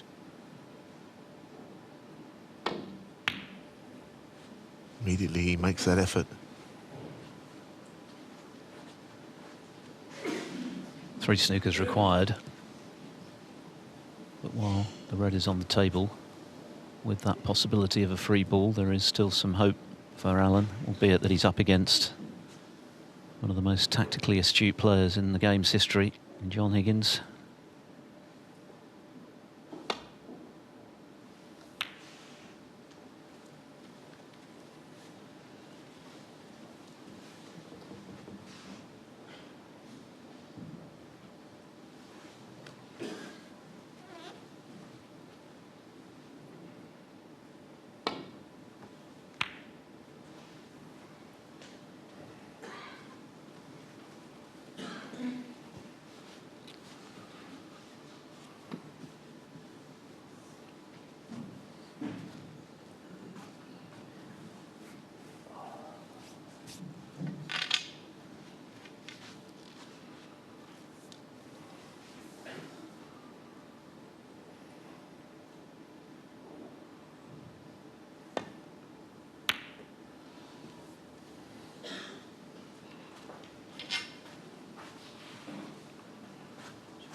Few laughs between the two of them. He was in a snooker. He hasn't quite got one back, and of course he needs 3 as it stands. Oh. Dangerous. And again, Mark, yes, he's got his work cut out in a big way here, but the pink where it's gone, also handy.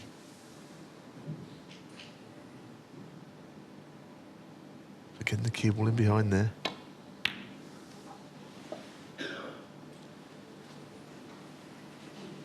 These frames are very competitive, aren't they, at this level now, even in what could well be a lost cause. Mark Allen's putting everything into it. Yes, and I think this is the kind of frame which maybe 3 or 4 seasons ago Allen would have given up. But he is a different sort of player these days. He's prepared to really dig in and scrap it out where required when the odds are against him. As he said himself, he's now got games A, B, C, D and E, although he says he feels his A game is still some way away from reappearing.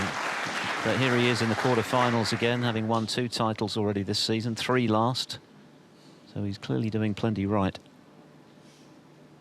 Yeah, I mean, all I'll say about that, and it's a fairly quiet moment, so he probably can speak about these things, but, you know, an A game of these top players is something you would very rarely see, because that means you can just pot all the balls all the way through the match. You know, I would say O'Sullivan played his A game against Ding Junhui in the World Grand Prix recently, where he played lights out snooker, but I've seen Higgins do it, reaching Wellington Keynes, the players. But you can't really strive for that, because that will only happen very occasionally.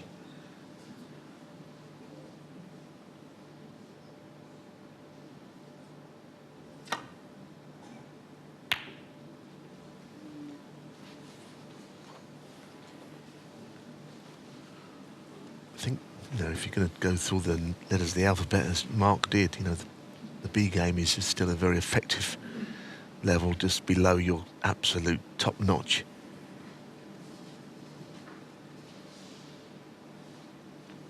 And there are certain players who are further down the list on the rankings who, if all the pots don't go in, they don't beat anybody. And that, I think, is the difference between the lower reaches of the rankings and the top players here we're seeing.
Well, that would have clearly killed it off for sure.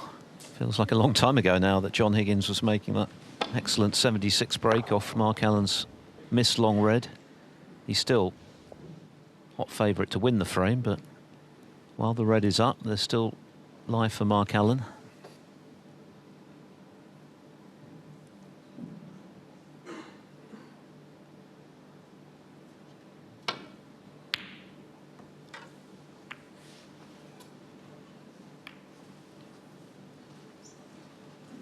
A little nudge off the yellow has given Higgins another opportunity.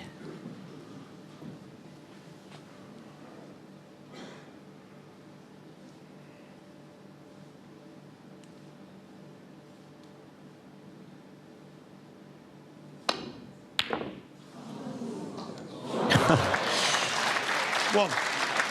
Yeah, and Mark Allen nods his head. So in the end, Higgins flukes the final red. But in truth, the frame was already won. Mark Allen needed 3 snookers, a very tall order. He couldn't get them. And John Higgins at 3-2. Record 5 times winner, John Higgins, back in front here on day 5 of the Welsh Open. John Higgins to break. Excellent break of 76. Please. Mark Allen tried in vain to get the 3 snookers he required. Higgins 2 frames away from the semi-finals. Looking to close the overall head-to-head in the process to 12-11. Mark Allen just 2 in front overall. Their first match was the 2005 Northern Ireland Trophy second round encounter. A lot of snooker water under the bridge since then.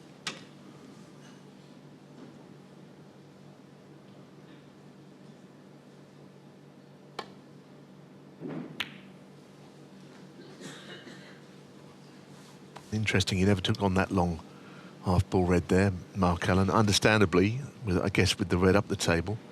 But had the red not been up the table and he took it on, I think he would have got it. But it's just a different mindset. When there's a problem, it's not a shot to nothing anymore. But it's hard match play. I mean, they've both played pretty well, not at their best. But it's some of the other things that happen. Safety battles, the little nudges and shots that give you an edge over the course of a season, not necessarily in the course of a frame or match. That's where it gets interesting, and anyone watching trying to improve their match play could do worse than watch this pair.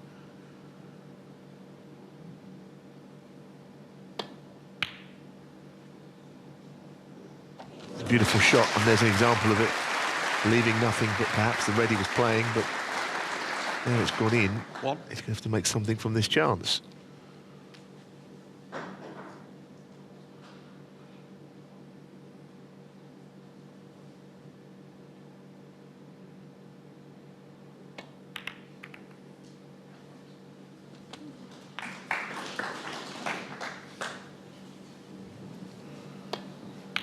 Eight. Only just made it, this red, but I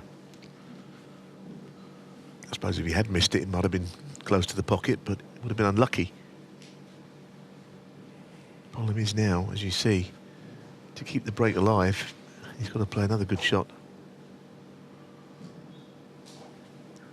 There's an argument that he may not go for this red to middle, but it's perhaps too much of a risk.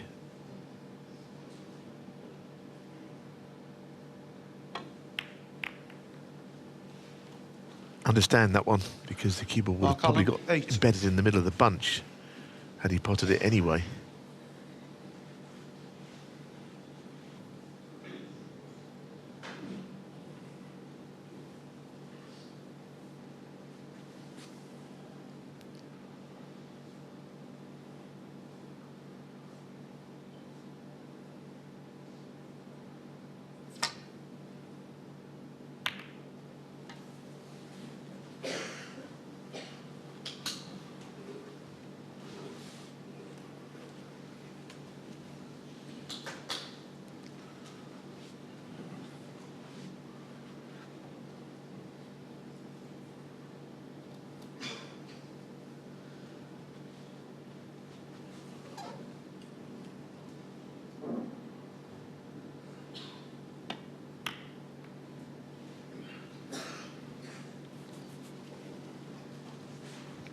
So with those reds either side of the table, the left cushion and the two on the right, it just means that the safety shot from the main bunch becomes more difficult. You can hit something on the way back.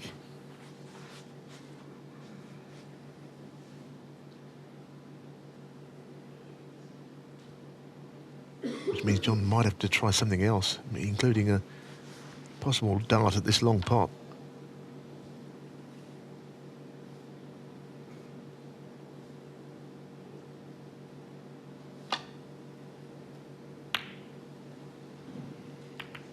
Couldn't get the cue ball back anyhow. That's the one thing that came of that, because of those reds scattered around.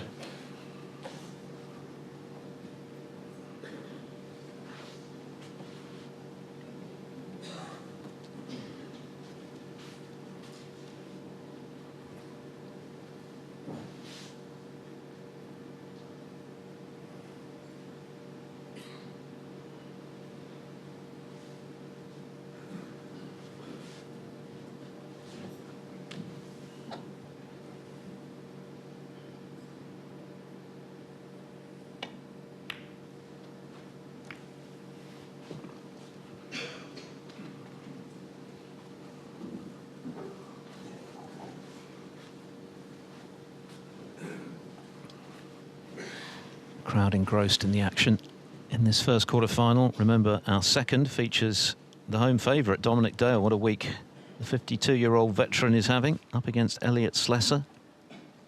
Winner of that to play the winner of our evening match here on table 1 from 7 o'clock. Luca Brissell and Martin O'Donnell, Gary Wilson and Anthony McGill on table. And the winner of that will play the winner of this in the last 4 tomorrow.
Well, he got a long way away from it, but the worst part about it was not the pot being missed, but the cannon full ball on the green, and that's why he left a red.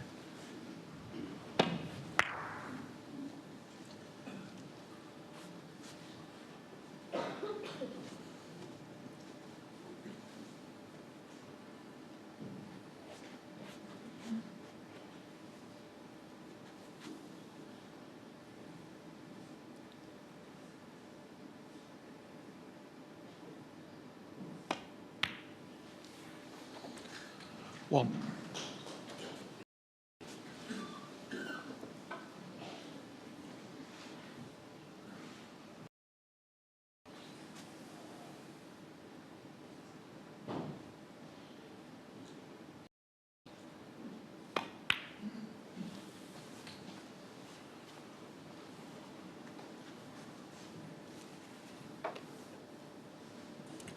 Six.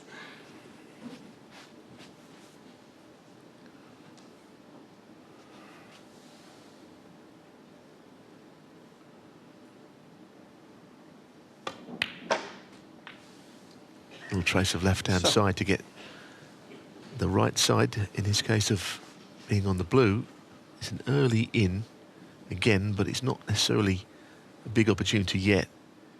Depends what he can do with this big cluster of reds, which are fairly tightly bunched at this stage. He's going from now.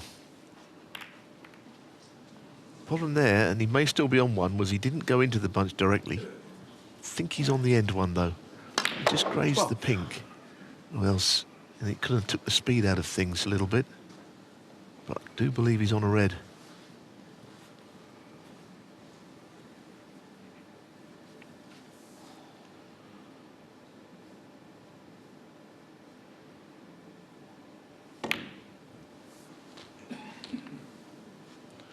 $13.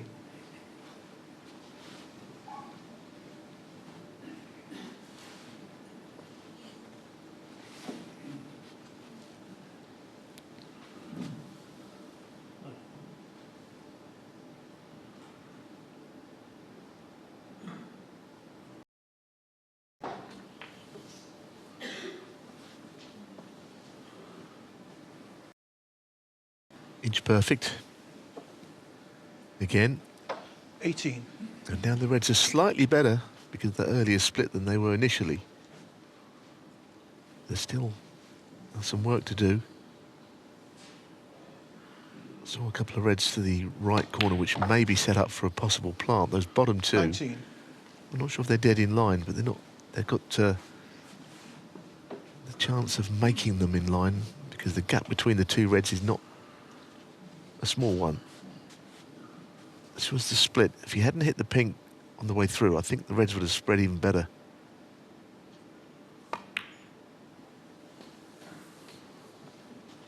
Well held. 24.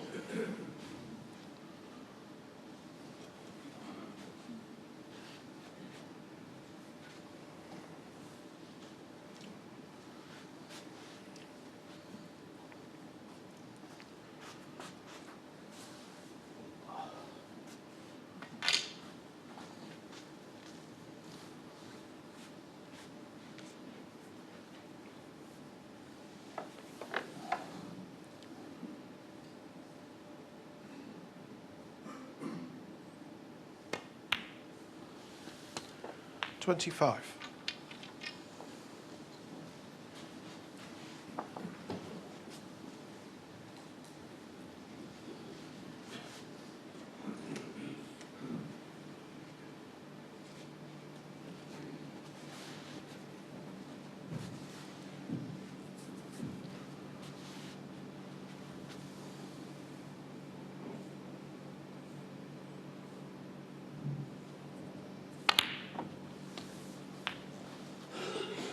Yeah, we saw a little glimpse of something to the left middle, but don't believe that red was potable. 32. John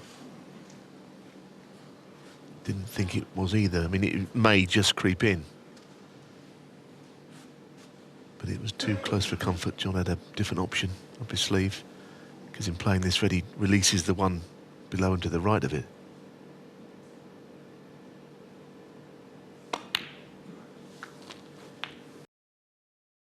I think his cue ball in this break has been very good. Even that little shot, not using a cushion to get top side of the blue, you can, on these fast tables, see cue ball head to a cushion very often.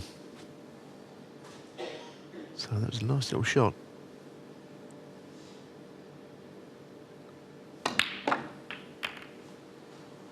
Ah, that's a nice split. Now that is what he was looking for. A little grimace, because the red to the right 38. of the black possibly hampers him a touch, but it's still good. I mean, I can't believe he's not pleased with this opening that's come again. He's created it so well.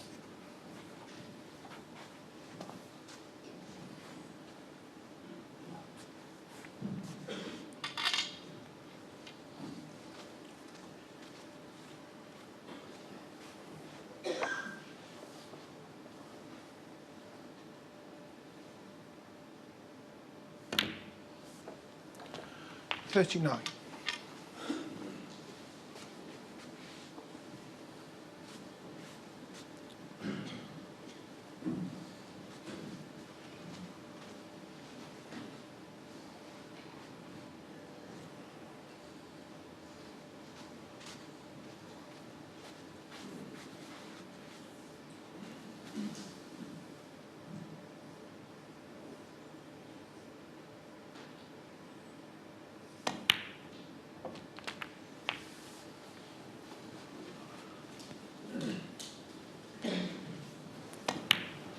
46.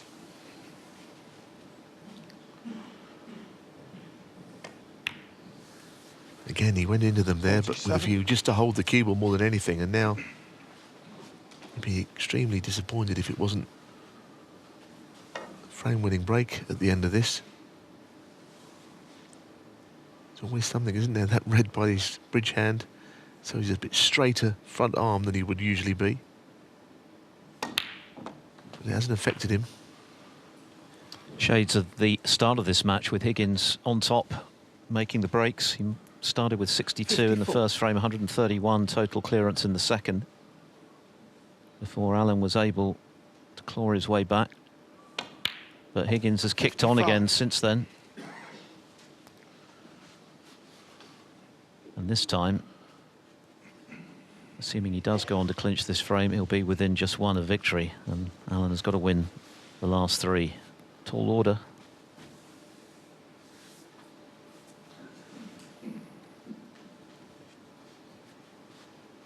.47 the lead, 67 left.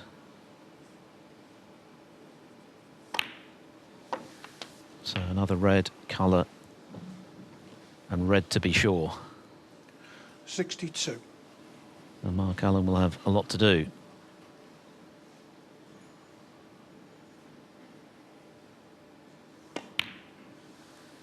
He will, and at the moment John looks the stronger player, the better player, and there is that nagging doubt that he's been 2 up with 3 to play in matches, lost them in the past. A fairly recent past. Until he's over the line in an important match against a player who's beaten him a few times, he won't be happy.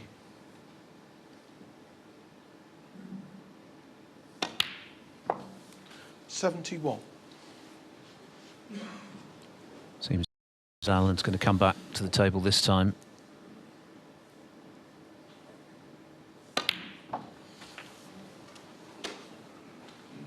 And I think Higgins is good value for this lead. He's been the better player throughout, really. 77. It was a bonus for Mark Allen to come out of the mini session at 2-all. Higgins could have won the 2 frames he lost, but he's dominated the 2 frames since. That's a lovely bit of cueing. 78. Pressure off, yes, but even so, with the spider, he made that look easy. It certainly wasn't.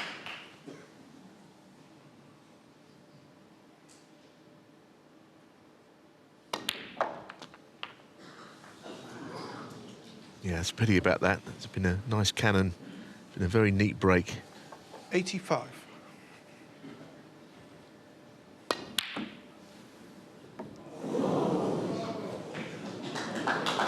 John Higgins is monopolising the scoring in this match. 62, 131, 76 and now 85. Just 1/2 century so far from Mark Allen, who has an awful lot to do to turn this around. He trails 4-2. Mark Allen with a big yawn there as he returned to the table. He must be tired of watching John Higgins knocking in all the balls. He certainly has done since the interval breaks of 76 and 85. Allen missed a red from distance at the start of this little mini session and hasn't really had much of a look in since. And now has got to win 3 in a row. But as we know, this has been the stage of a match where in the last couple of seasons or so, John Higgins has had a few difficulties in closing things out. Can he do so today and keep alive hopes of a record-extending 6th Welsh Open title, and in the process an 84th ranking semi-final appearance?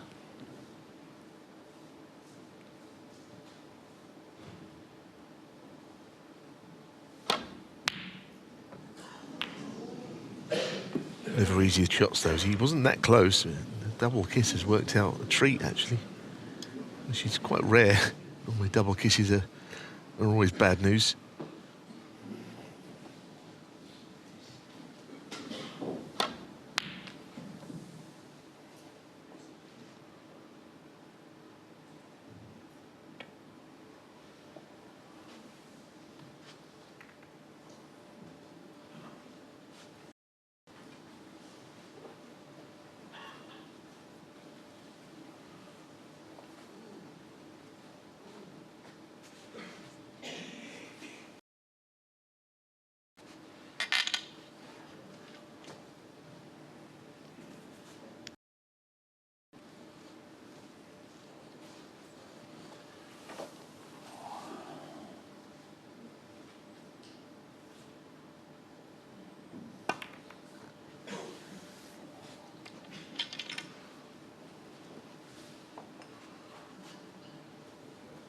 a decent shot. He's always going to try to finish in that corner with no way of Allen getting access to the red this side of the brown.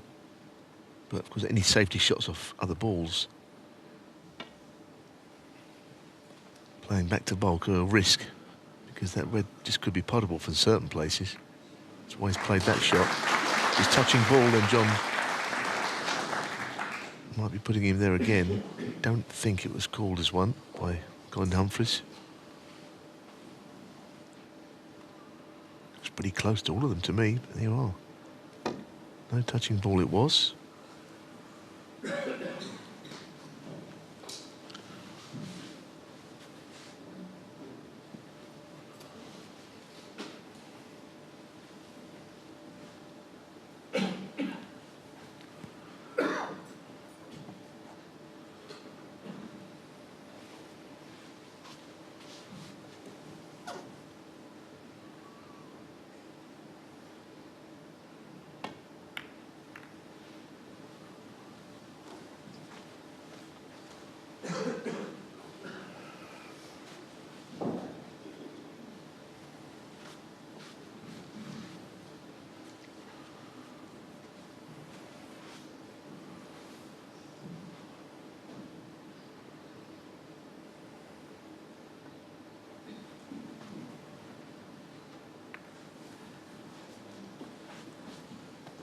A little bit of a stalemate here.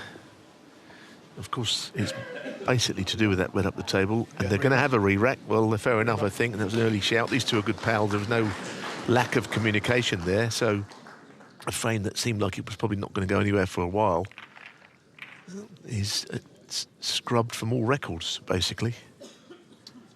And in the match between Anthony Hamilton and Martin O'Donnell earlier in the week, their first frame was re-racked twice, and that accounted for 58 minutes, which officially never existed.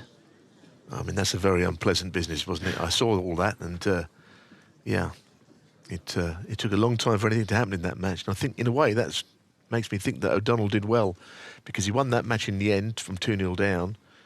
And then quite late at night, he beat Marco Fu, who seemed a little bit impatient, I thought, Marco. I hope he's all right. He was out-manoeuvred by O'Donnell fairly and squarely, but he was kind of running around the table, Marco, and he looked a bit uncomfortable out there, but it was late. It was almost this morning. In fact, I think it finished after midnight. They, of course, that side of the draw in action later. Frame 7, Mark Allen to break. So take two in frame 7 after the re-rack. Mark Allen breaking off. Point of no return for him.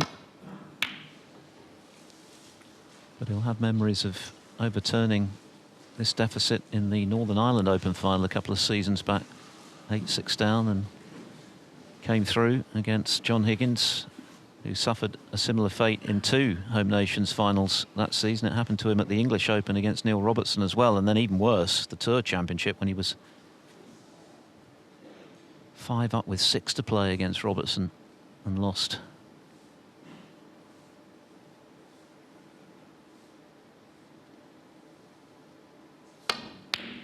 But that is another cracker from long range from John Higgins. He is cueing exceptionally well.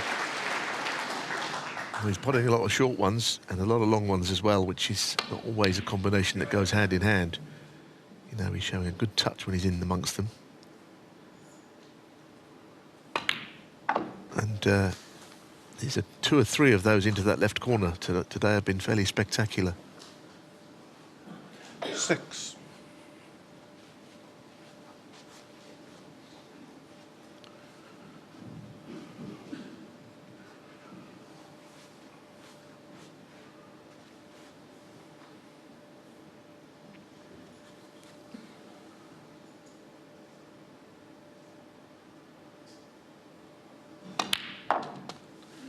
Seven.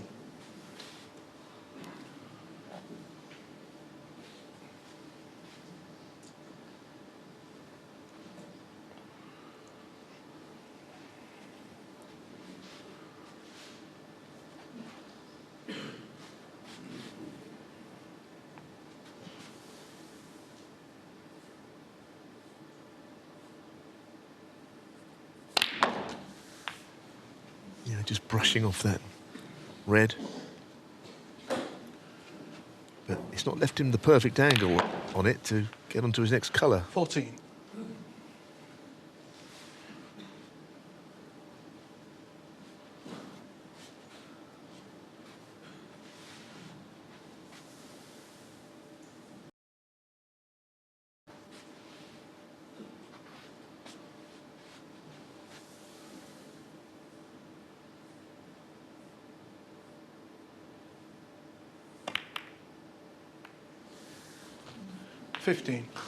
Yeah, because that's the problem. Not on the blacks. Queuing shot on the blue, but there's a lot riding on it with the red close at hand, just below it.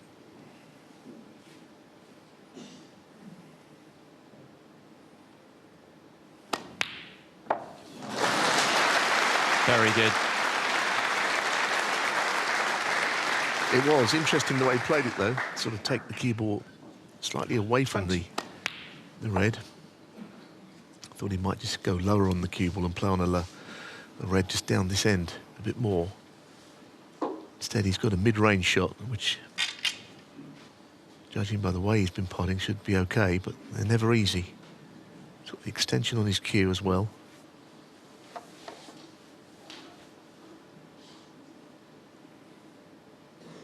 Trying to run it round 2 cushions for the black.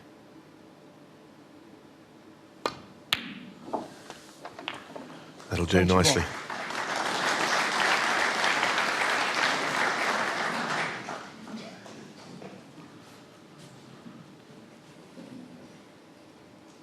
Virtually every seat taken once again as we head towards the climax of this great Welsh Open. Mark Allen has only scored 38 points since the interval, and a few of those were academic when he was chasing Snookers.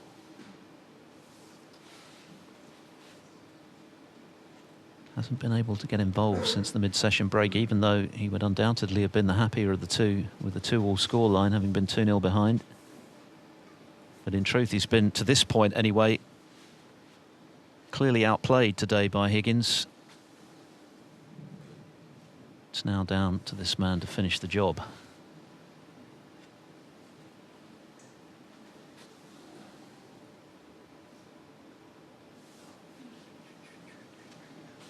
Just a bit of uncertainty on this shot. Does he go into them, or does he just lay onto the loose thread up the table?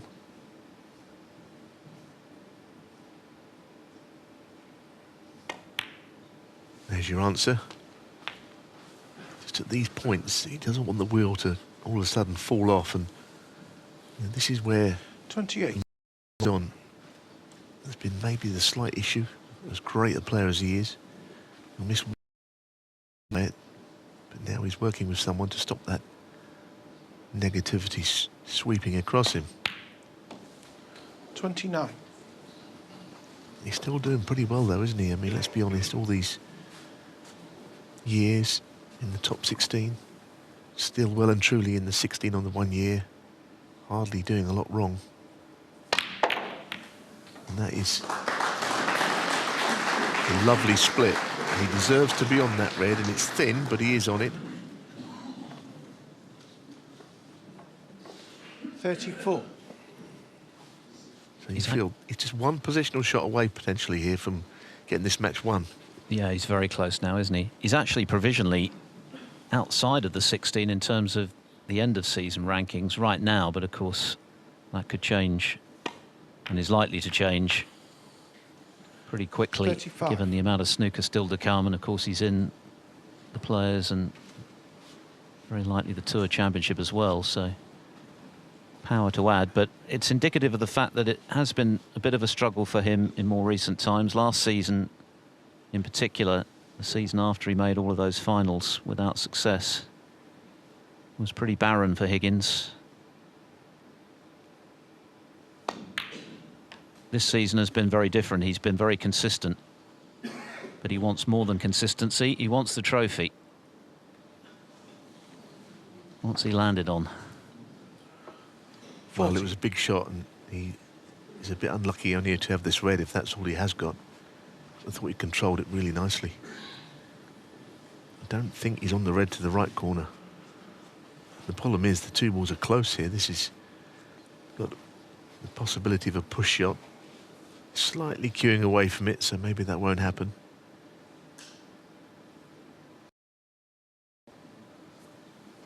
Goodness me. 41.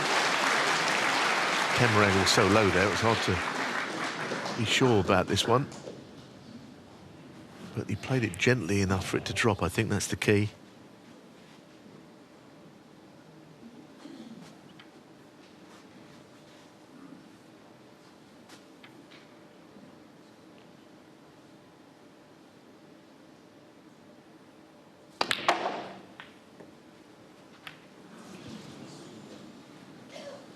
So, things have got more difficult in the last few shots. Can he keep the break going? 46. It's not exactly now or never for John, is it? But he certainly would like to dispatch this 5-2 victory fairly quickly. Mark Allen is not thinking that one chance and I'm right back in the match. He's not had a look in for all the frames since the mid-session.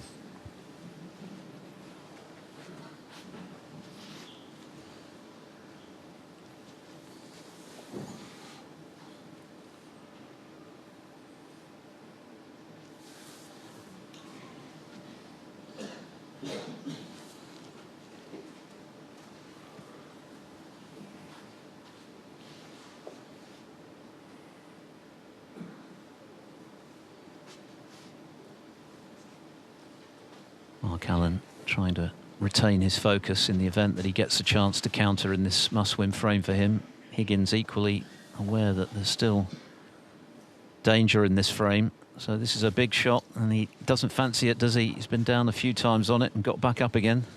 Yeah, it's one of those that you never... These are difficult ones to tell whether they actually do go or not. And he thinks perhaps not.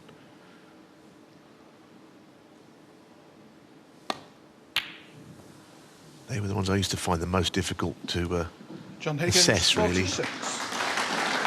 Ball in the way of the one you're trying to pot. 46, good break. He'll be slightly peeved that it wasn't taking him over the line, but he can't have everything.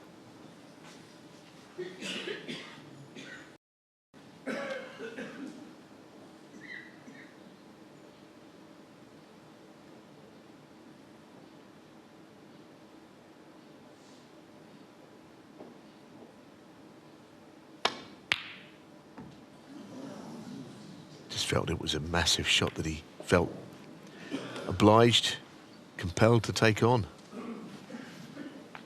Had it gone in, there were plenty of rewards awaiting him. What does John do? He could play safe off the red in bulk quite comfortably. Doesn't need to take a risk, 46 in front. Might think he can get the cue ball somewhere in behind the yellow, or otherwise just keep things completely watertight.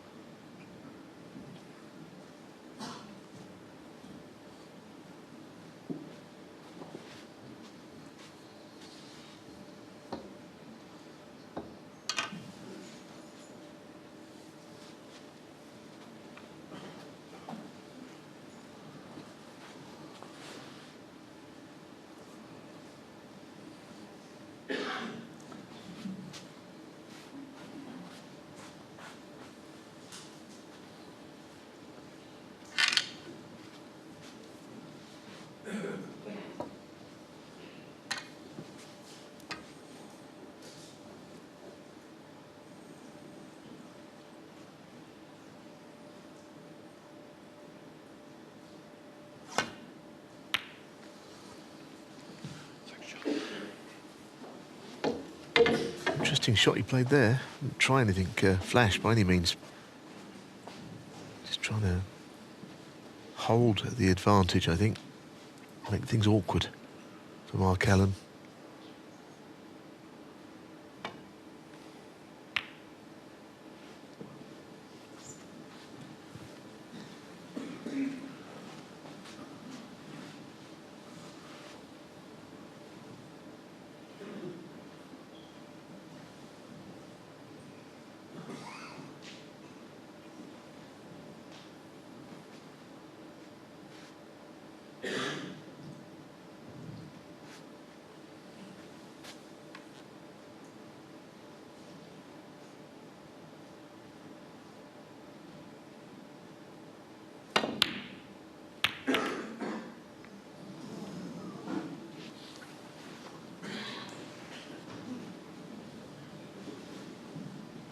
Can maybe just detect a trace of stress in Higgins at the moment, eager to get this over with. Fed up at the near misses that he's encountered of late.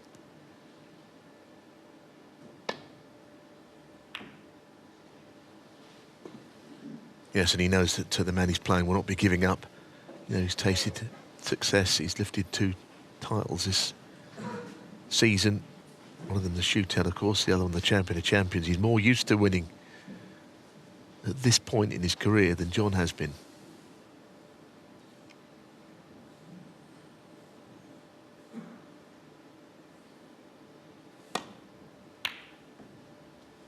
Of course, we know John is a great champion. He's won everything multiple times, but we're talking about the last 3 years since that Players' Championship where he was superb. John's he's missed out a few times, a couple of times to this man. Let's be honest, at the latter stages of events.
Cue ball. Will John be tempted by this long straight red to left corner? You might feel that with the red by the black, it was making the shot that sends the cue ball to the black cushion more of a viable option. It's more about the red that you miss if you miss it that you're playing.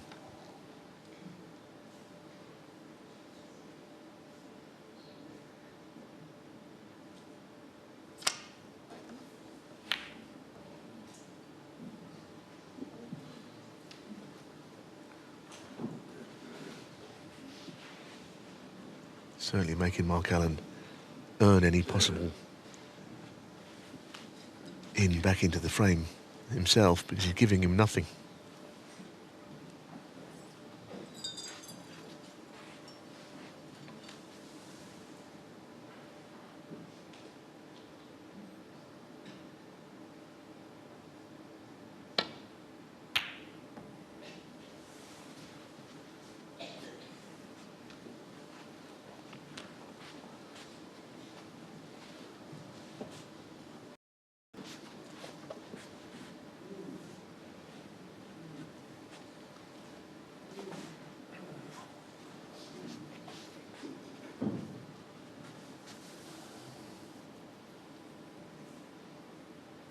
Well, this time he is taking this red on.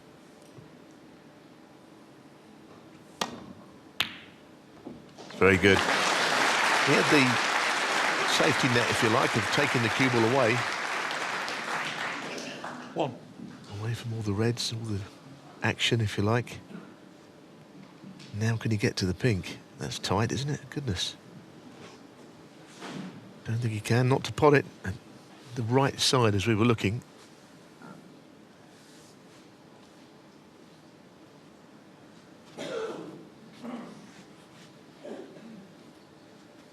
We might need a trace left down side on this, yeah.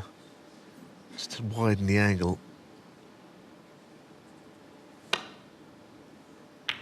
Definitely played it the side. The natural angle was not to be able to pot it. He's not nicely on a red. 7.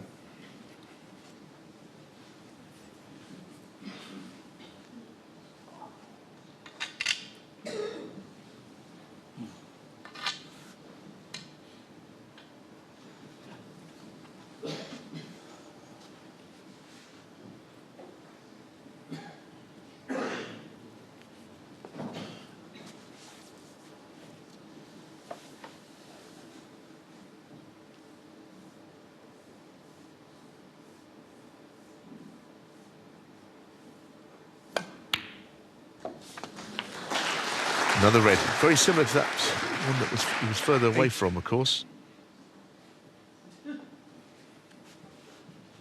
And this is grinding him closer and closer to the winning line. Edging his way, isn't he? But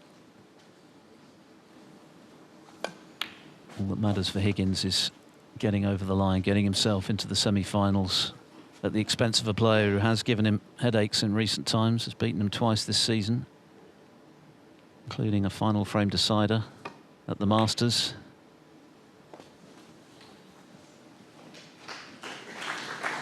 The lead goes to 59, 75 left. 13.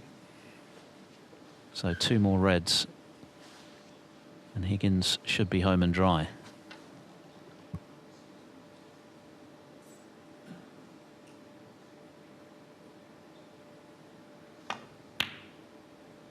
But he's overcut the red, so he's not there yet. 13.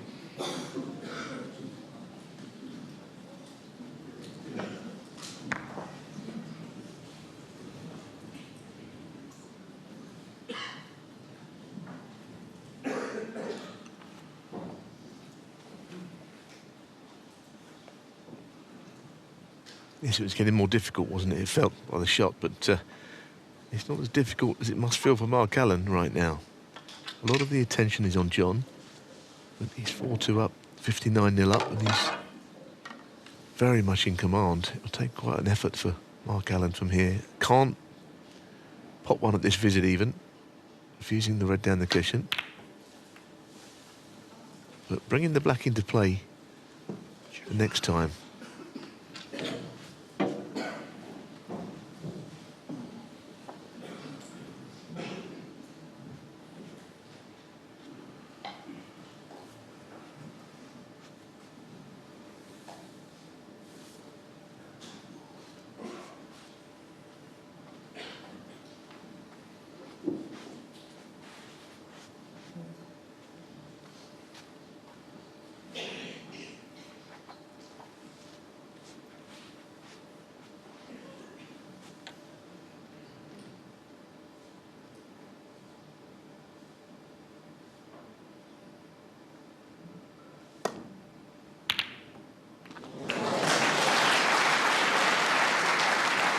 And now there's only 67 left. One.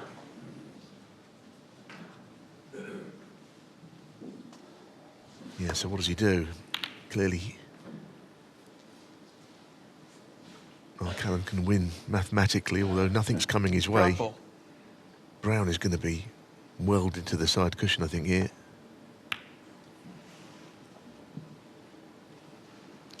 John Higgins. Not achieved it, though. Definitely what he played. See that quite a lot. Players do not quite get the ball safe when they try and directly put it onto a cushion like that.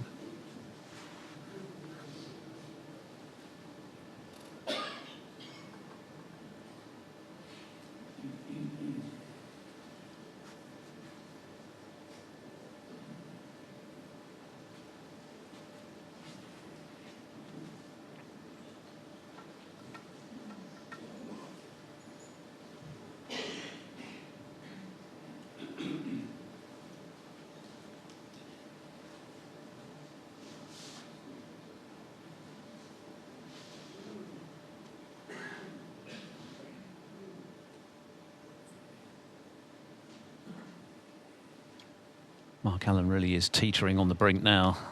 60 behind, 2 down with 3 to play.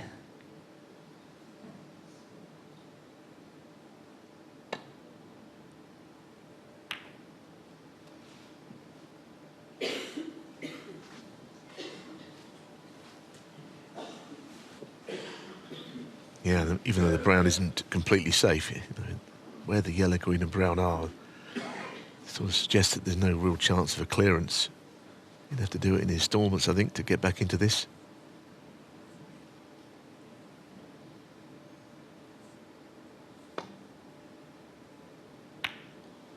John just trying to get everything on a cushion. And why not? The problem, of course, here is that Mark will clearly take that red straight back off.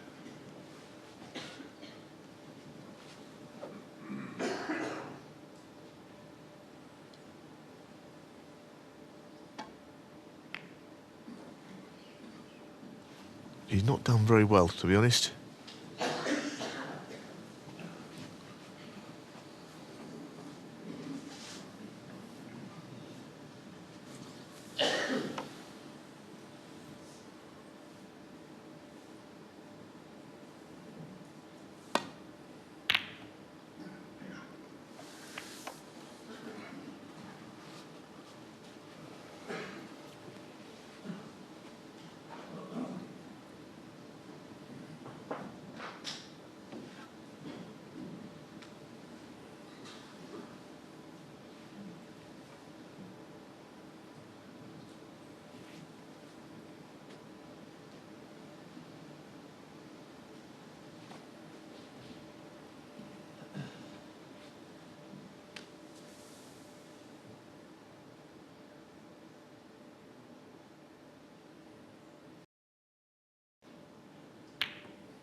Red that John can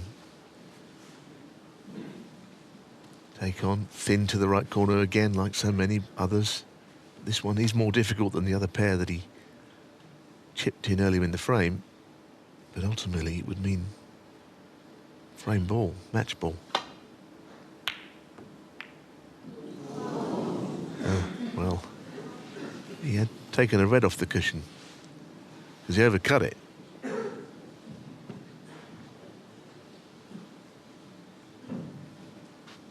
Feels very tense, doesn't it, this scenario? John should feel very comfortable in this position, of course, but as we've said before, he's lost matches of this nature.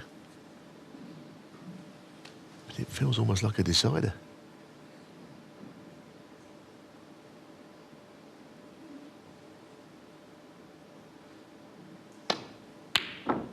It's a very good pop. So, the chance has come. One. No one is saying it's an easy one, but it is the first chance that John's given him for a while.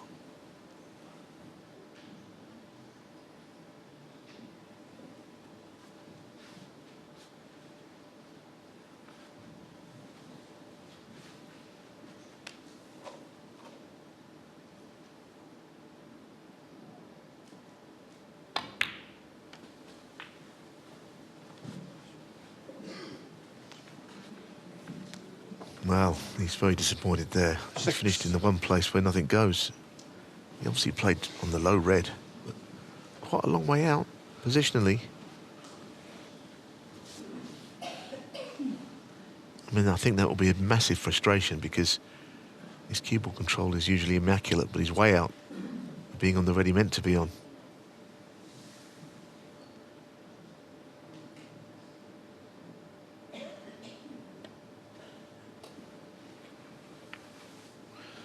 Mark Allen, 6.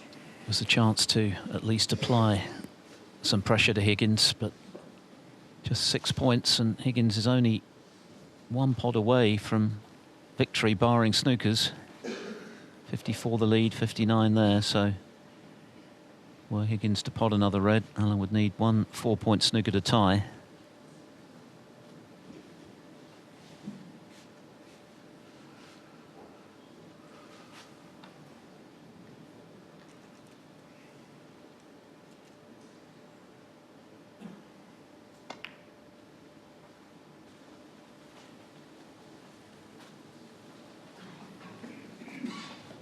Yes, I mean, of course, Mark Allen's positional shot was not good, but it doesn't help that you've not seen a ball for all that time.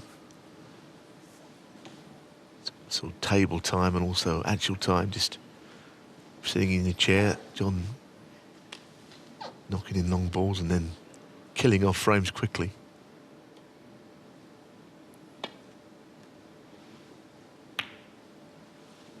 The longest frame of the match so far at nearly 28 minutes, and you can feel that final frame sort of tension, as Neil mentioned, even though on the face of it Higgins is in a very comfortable position, but given recent history he won't feel that way until frame is won, and with it a place in the last 4 of the Welsh Open.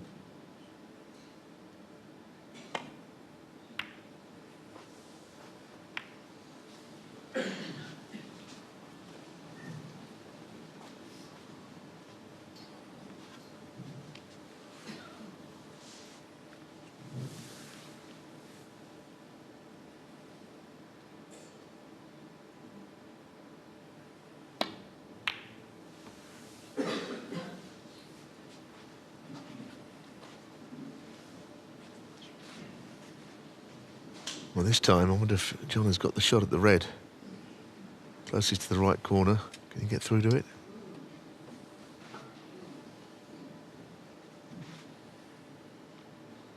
Well, I don't know about that. Whether it pots or not, maybe. Possibly the other red's in this way. It's touch and go. He's dropping into the back of it.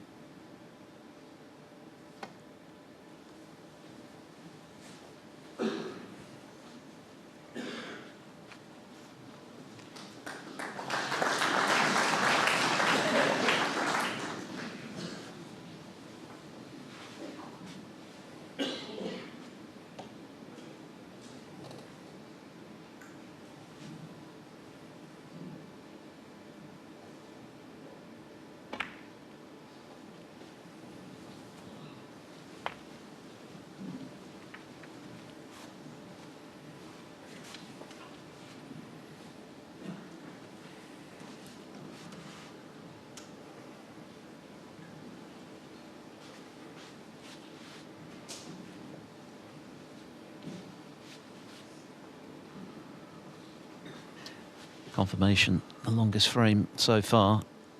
Higgins tantalisingly close to winning it, and with it the match, but still one pot away from leaving Allen needing snookers.